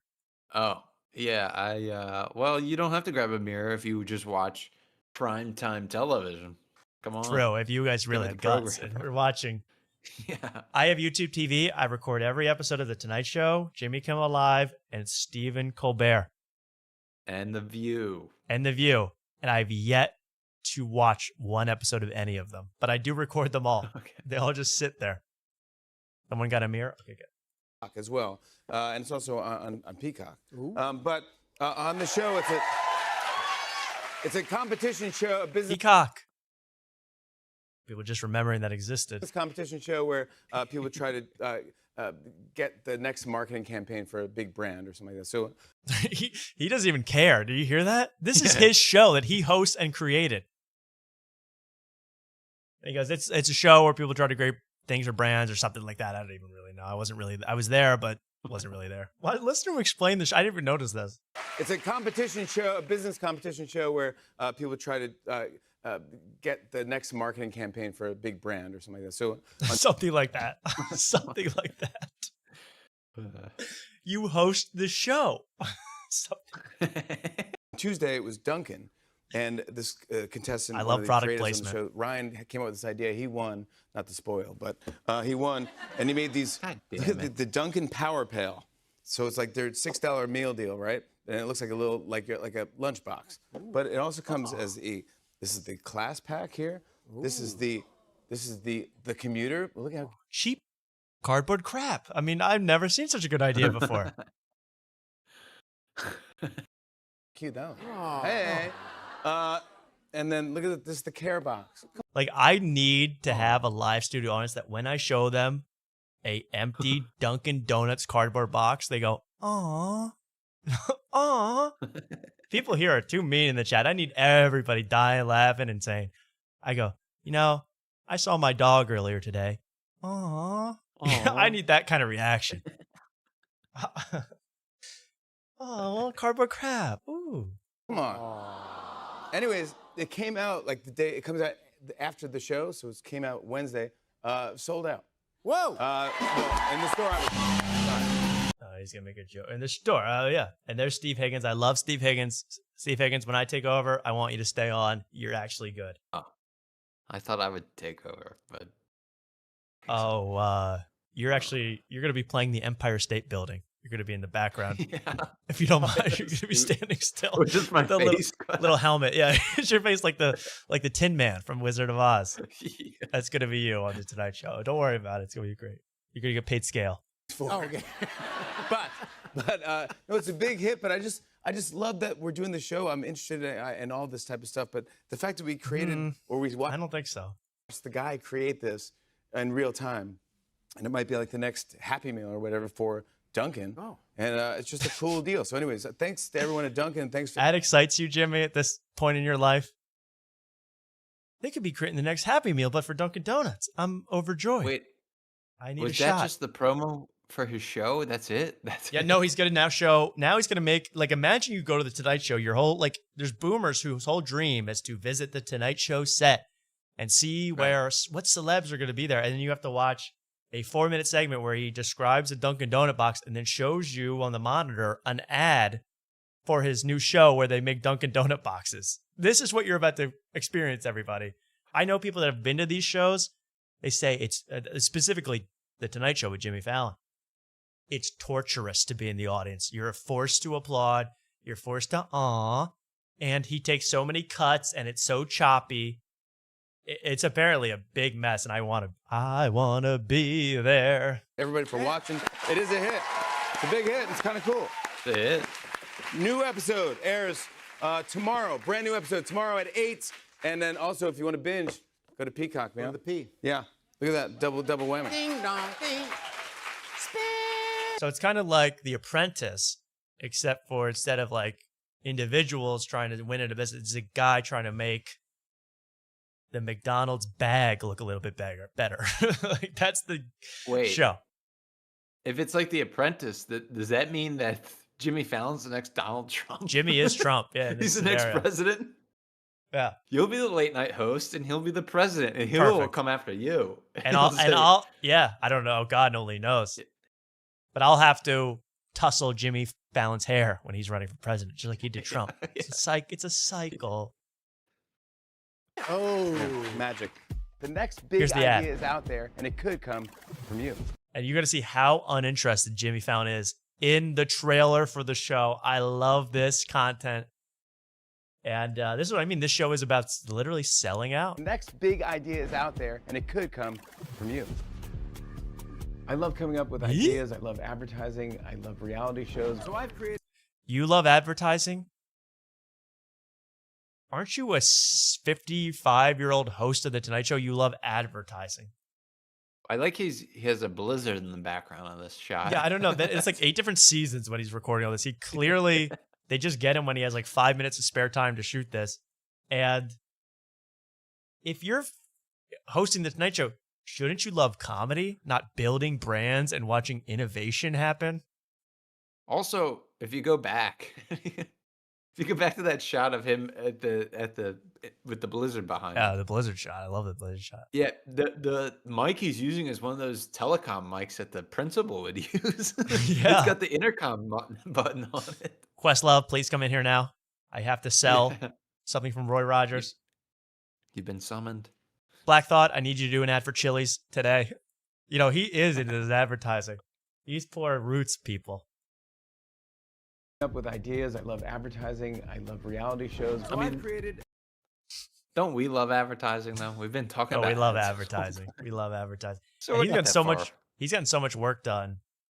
He is starting to like morph into a different race himself. I don't know what it is, but he's morphing slowly. A new business competition, and I'm opening the doors to a brand new agency for businesses. I can't even believe that this show is actually even happening and being made. It was just an idea that I just got told about it 5 minutes ago. I cannot believe it exists. You're telling me now for the it was first a time. shitty idea. It but sounded I like guess a I'm really here. dumb idea, and I kind of forgot about it, and now I'm here shooting it. What a world! I signed something while I was drunk. and now I'm Yeah, here. yeah. I told Lauren Michaels I'd do him a favor, and now I'm here. actually even happening and being made. It was just an idea that I had and I wrote down and I gave it to NBC and they started developing it. And they said, who's a good co-host? And my wife goes, you should get Bozma from Real Housewives. And I wasn't caught up on This story is faker than anything you've ever heard in your life, Mark. It's Bozma, by the way. Bozma, Montana. I was gonna say, I thought that was just some random black woman they picked. No, that's Bozma. I didn't know. That's the home of Montana State University. Bozma. Oh, but here Jimmy goes with, I wrote down the idea on a piece of paper and handed it to the NBC execs. I mean, could you make up a worse story, a more fake story? You wrote down the idea for a show where they help giant corporations come up with new ad campaigns. That's your big idea as the host of the Tonight Show. I'm just saying, come on, dude. Real Housewives. She's like, watch it, you're gonna love her. So I watched it, fell in love like America did. So I kind of begged Bozma to come on and do the show because you legitimized the show for everybody. I've worked at Netflix, at Uber, at PepsiCo, and Oh. Whoa. I didn't know her last name was St. John. Is she related to St. John, the singer, rapper? Oh, yeah, I love that guy. He is Yeah. good. Good song with Kanye. I work at PepsiCo, Chick-fil-A, Popeyes. Whoa. He is shocked because, again, he found out she existed today. He said, you did all that? Who are you? Bozma. at PepsiCo, Endeavor. Ooh, it's been a long journey. And I did it all in heels. Thank you. I selected 10 creatives from all over. This is good. And I So now he has an even worse mic because really he cannot be bothered. I mean, this is now. Well, he's not hitting the telecom button. Yeah, he If has it to hit would, that It button. would work. Yeah, right.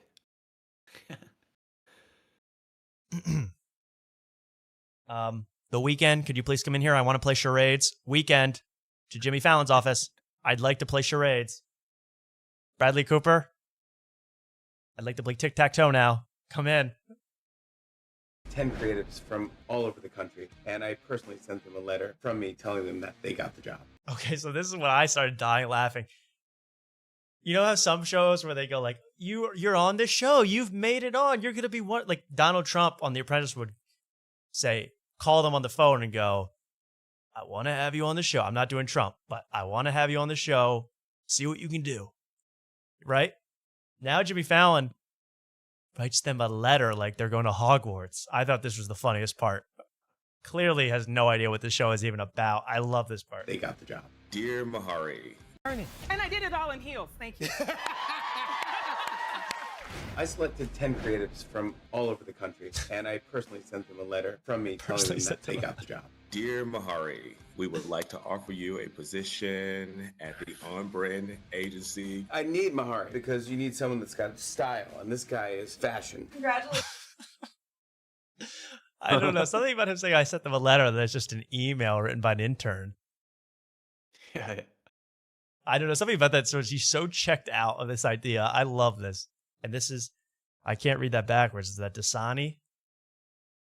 Bianca. Bianca. You have shown creativity, enthusiasm, and out-of-the-box thinking. I wanted Bianca because she knows what's happening with trends. I think she's going to be a fierce competitor. Please report to the operating agency immediately. BT is a party. He is fun, and he's going to bring that big Texas energy to the show. I got the job. It's time to get to work.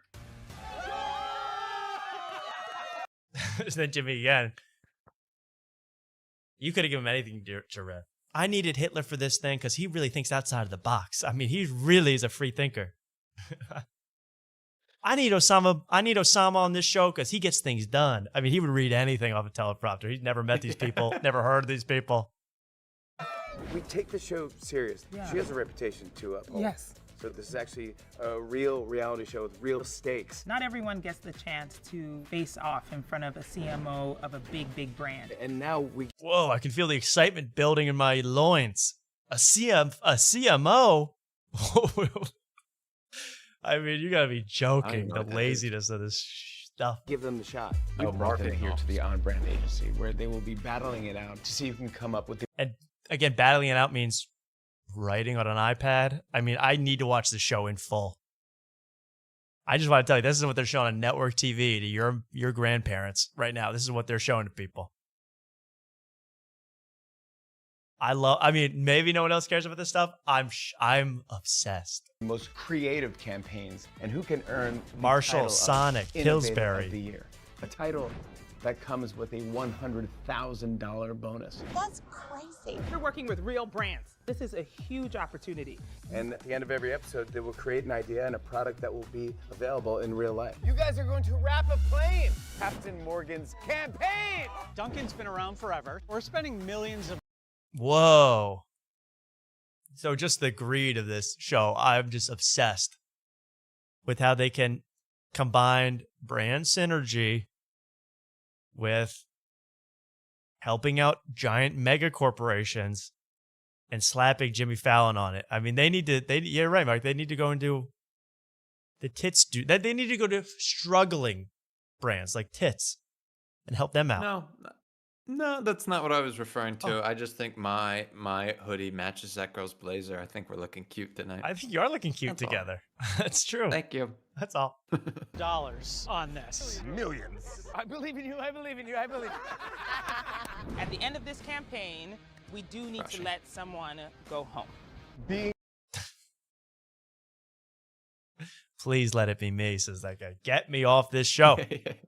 I'm sick of it. I'm sorry. I'm obsessed with Jimmy and everything he does.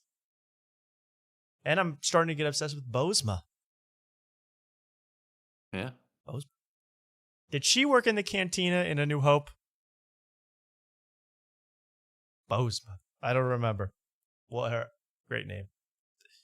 Well, as we I gotta stop with Jimmy Fallon. I got more Jimmy Fallon stuff, but I can't even do it because it's off the rocker. Josh Jennyfence had a great video of Jimmy Fallon asking for another man's DNA. So we're gonna have to show that next time.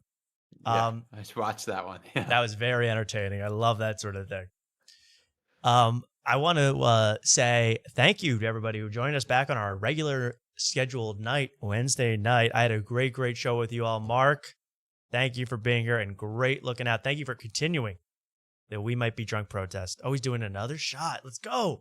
Tom, this is for you. Congrats to 1,000, to many more, at least one more. That's all. Back at you.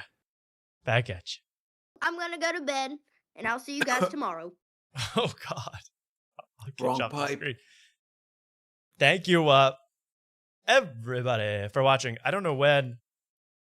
I guess we're going to do the show again next Wednesday, as it always is. People want shows multiple times a week. That might be something for the future. We're going to see what happens. But I want to thank everybody for being here. We'll have some Tyler Fischer stuff coming out on YouTube in the upcoming future. And I'll say goodnight to Mark, and I'll let Mark decompress. Good night, Mark. Thank you. I really have to use the bathroom. Thank you so much, Tom. Great show. Had so much fun. Same to you. All right. Hey, I want to know, this is the only question I have that's serious. The show is over now. You can all go home. Thank you so much. The Tonight Show has ended. You can stand up and wander back. What I wanted to say is, does anybody out there, because one person asked me once, but you need to be serious about this. Does anybody want this show in podcast audio format? We're not a podcast. We're a live show. But you know how Jeopardy puts entire Jeopardy episodes on a podcast? That's what it would be like. We are a video, a broadcast, a TV show. But if people want to say in the chat, I'll read the chat. And or people want to DM me saying, hey, I'd like the show, or post in the Discord. I'd like the show as a podcast. Then I can do that. It's just annoying to do, but I can do it. No. Thank you. One person says yes. Thank you for being honest. I don't mind. It's just more work for me. I will never listen to it. It wouldn't take away from anything. It would be the exact same show, but I would just literally take it away, place it in an audio file. I might do it anyway, just to spite you bastards who said no. I want to thank everybody for subscribing tonight. We got over 1,000. I really think that's a really neat thing for this show. Again, as I said a year ago, it was the road to 93. That was the big joke. So I got to thank each and every one of you for sticking around. And if you're not yet, please. Be sure to like, comment, and subscribe. You don't need to comment, but if you want to. But yeah, I also, that's what I mean. I don't even listen to podcasts. I just have YouTube open on my phone. And I'm holding it when I'm in the car, and I just hold it like this. I just drive around like this. I don't even see the need for podcasting anymore. But when you have phone, you can do it all. But if people like that, DM me or just I'll read the chat later. Thank you, everybody. The road back to 93 starts. That could happen. I mean, if I betray you guys enough. Thank you all for watching this so much. And we'll be back with another hot episode next Wednesday. Again, I think a new, really fun YouTube video dropping on this channel on hopefully just a couple of days from now. So enjoy yourselves. Have a great night, everybody. Thank you to every single one of you who's here. And I hope to see you very, very soon on After Tonight. Good night.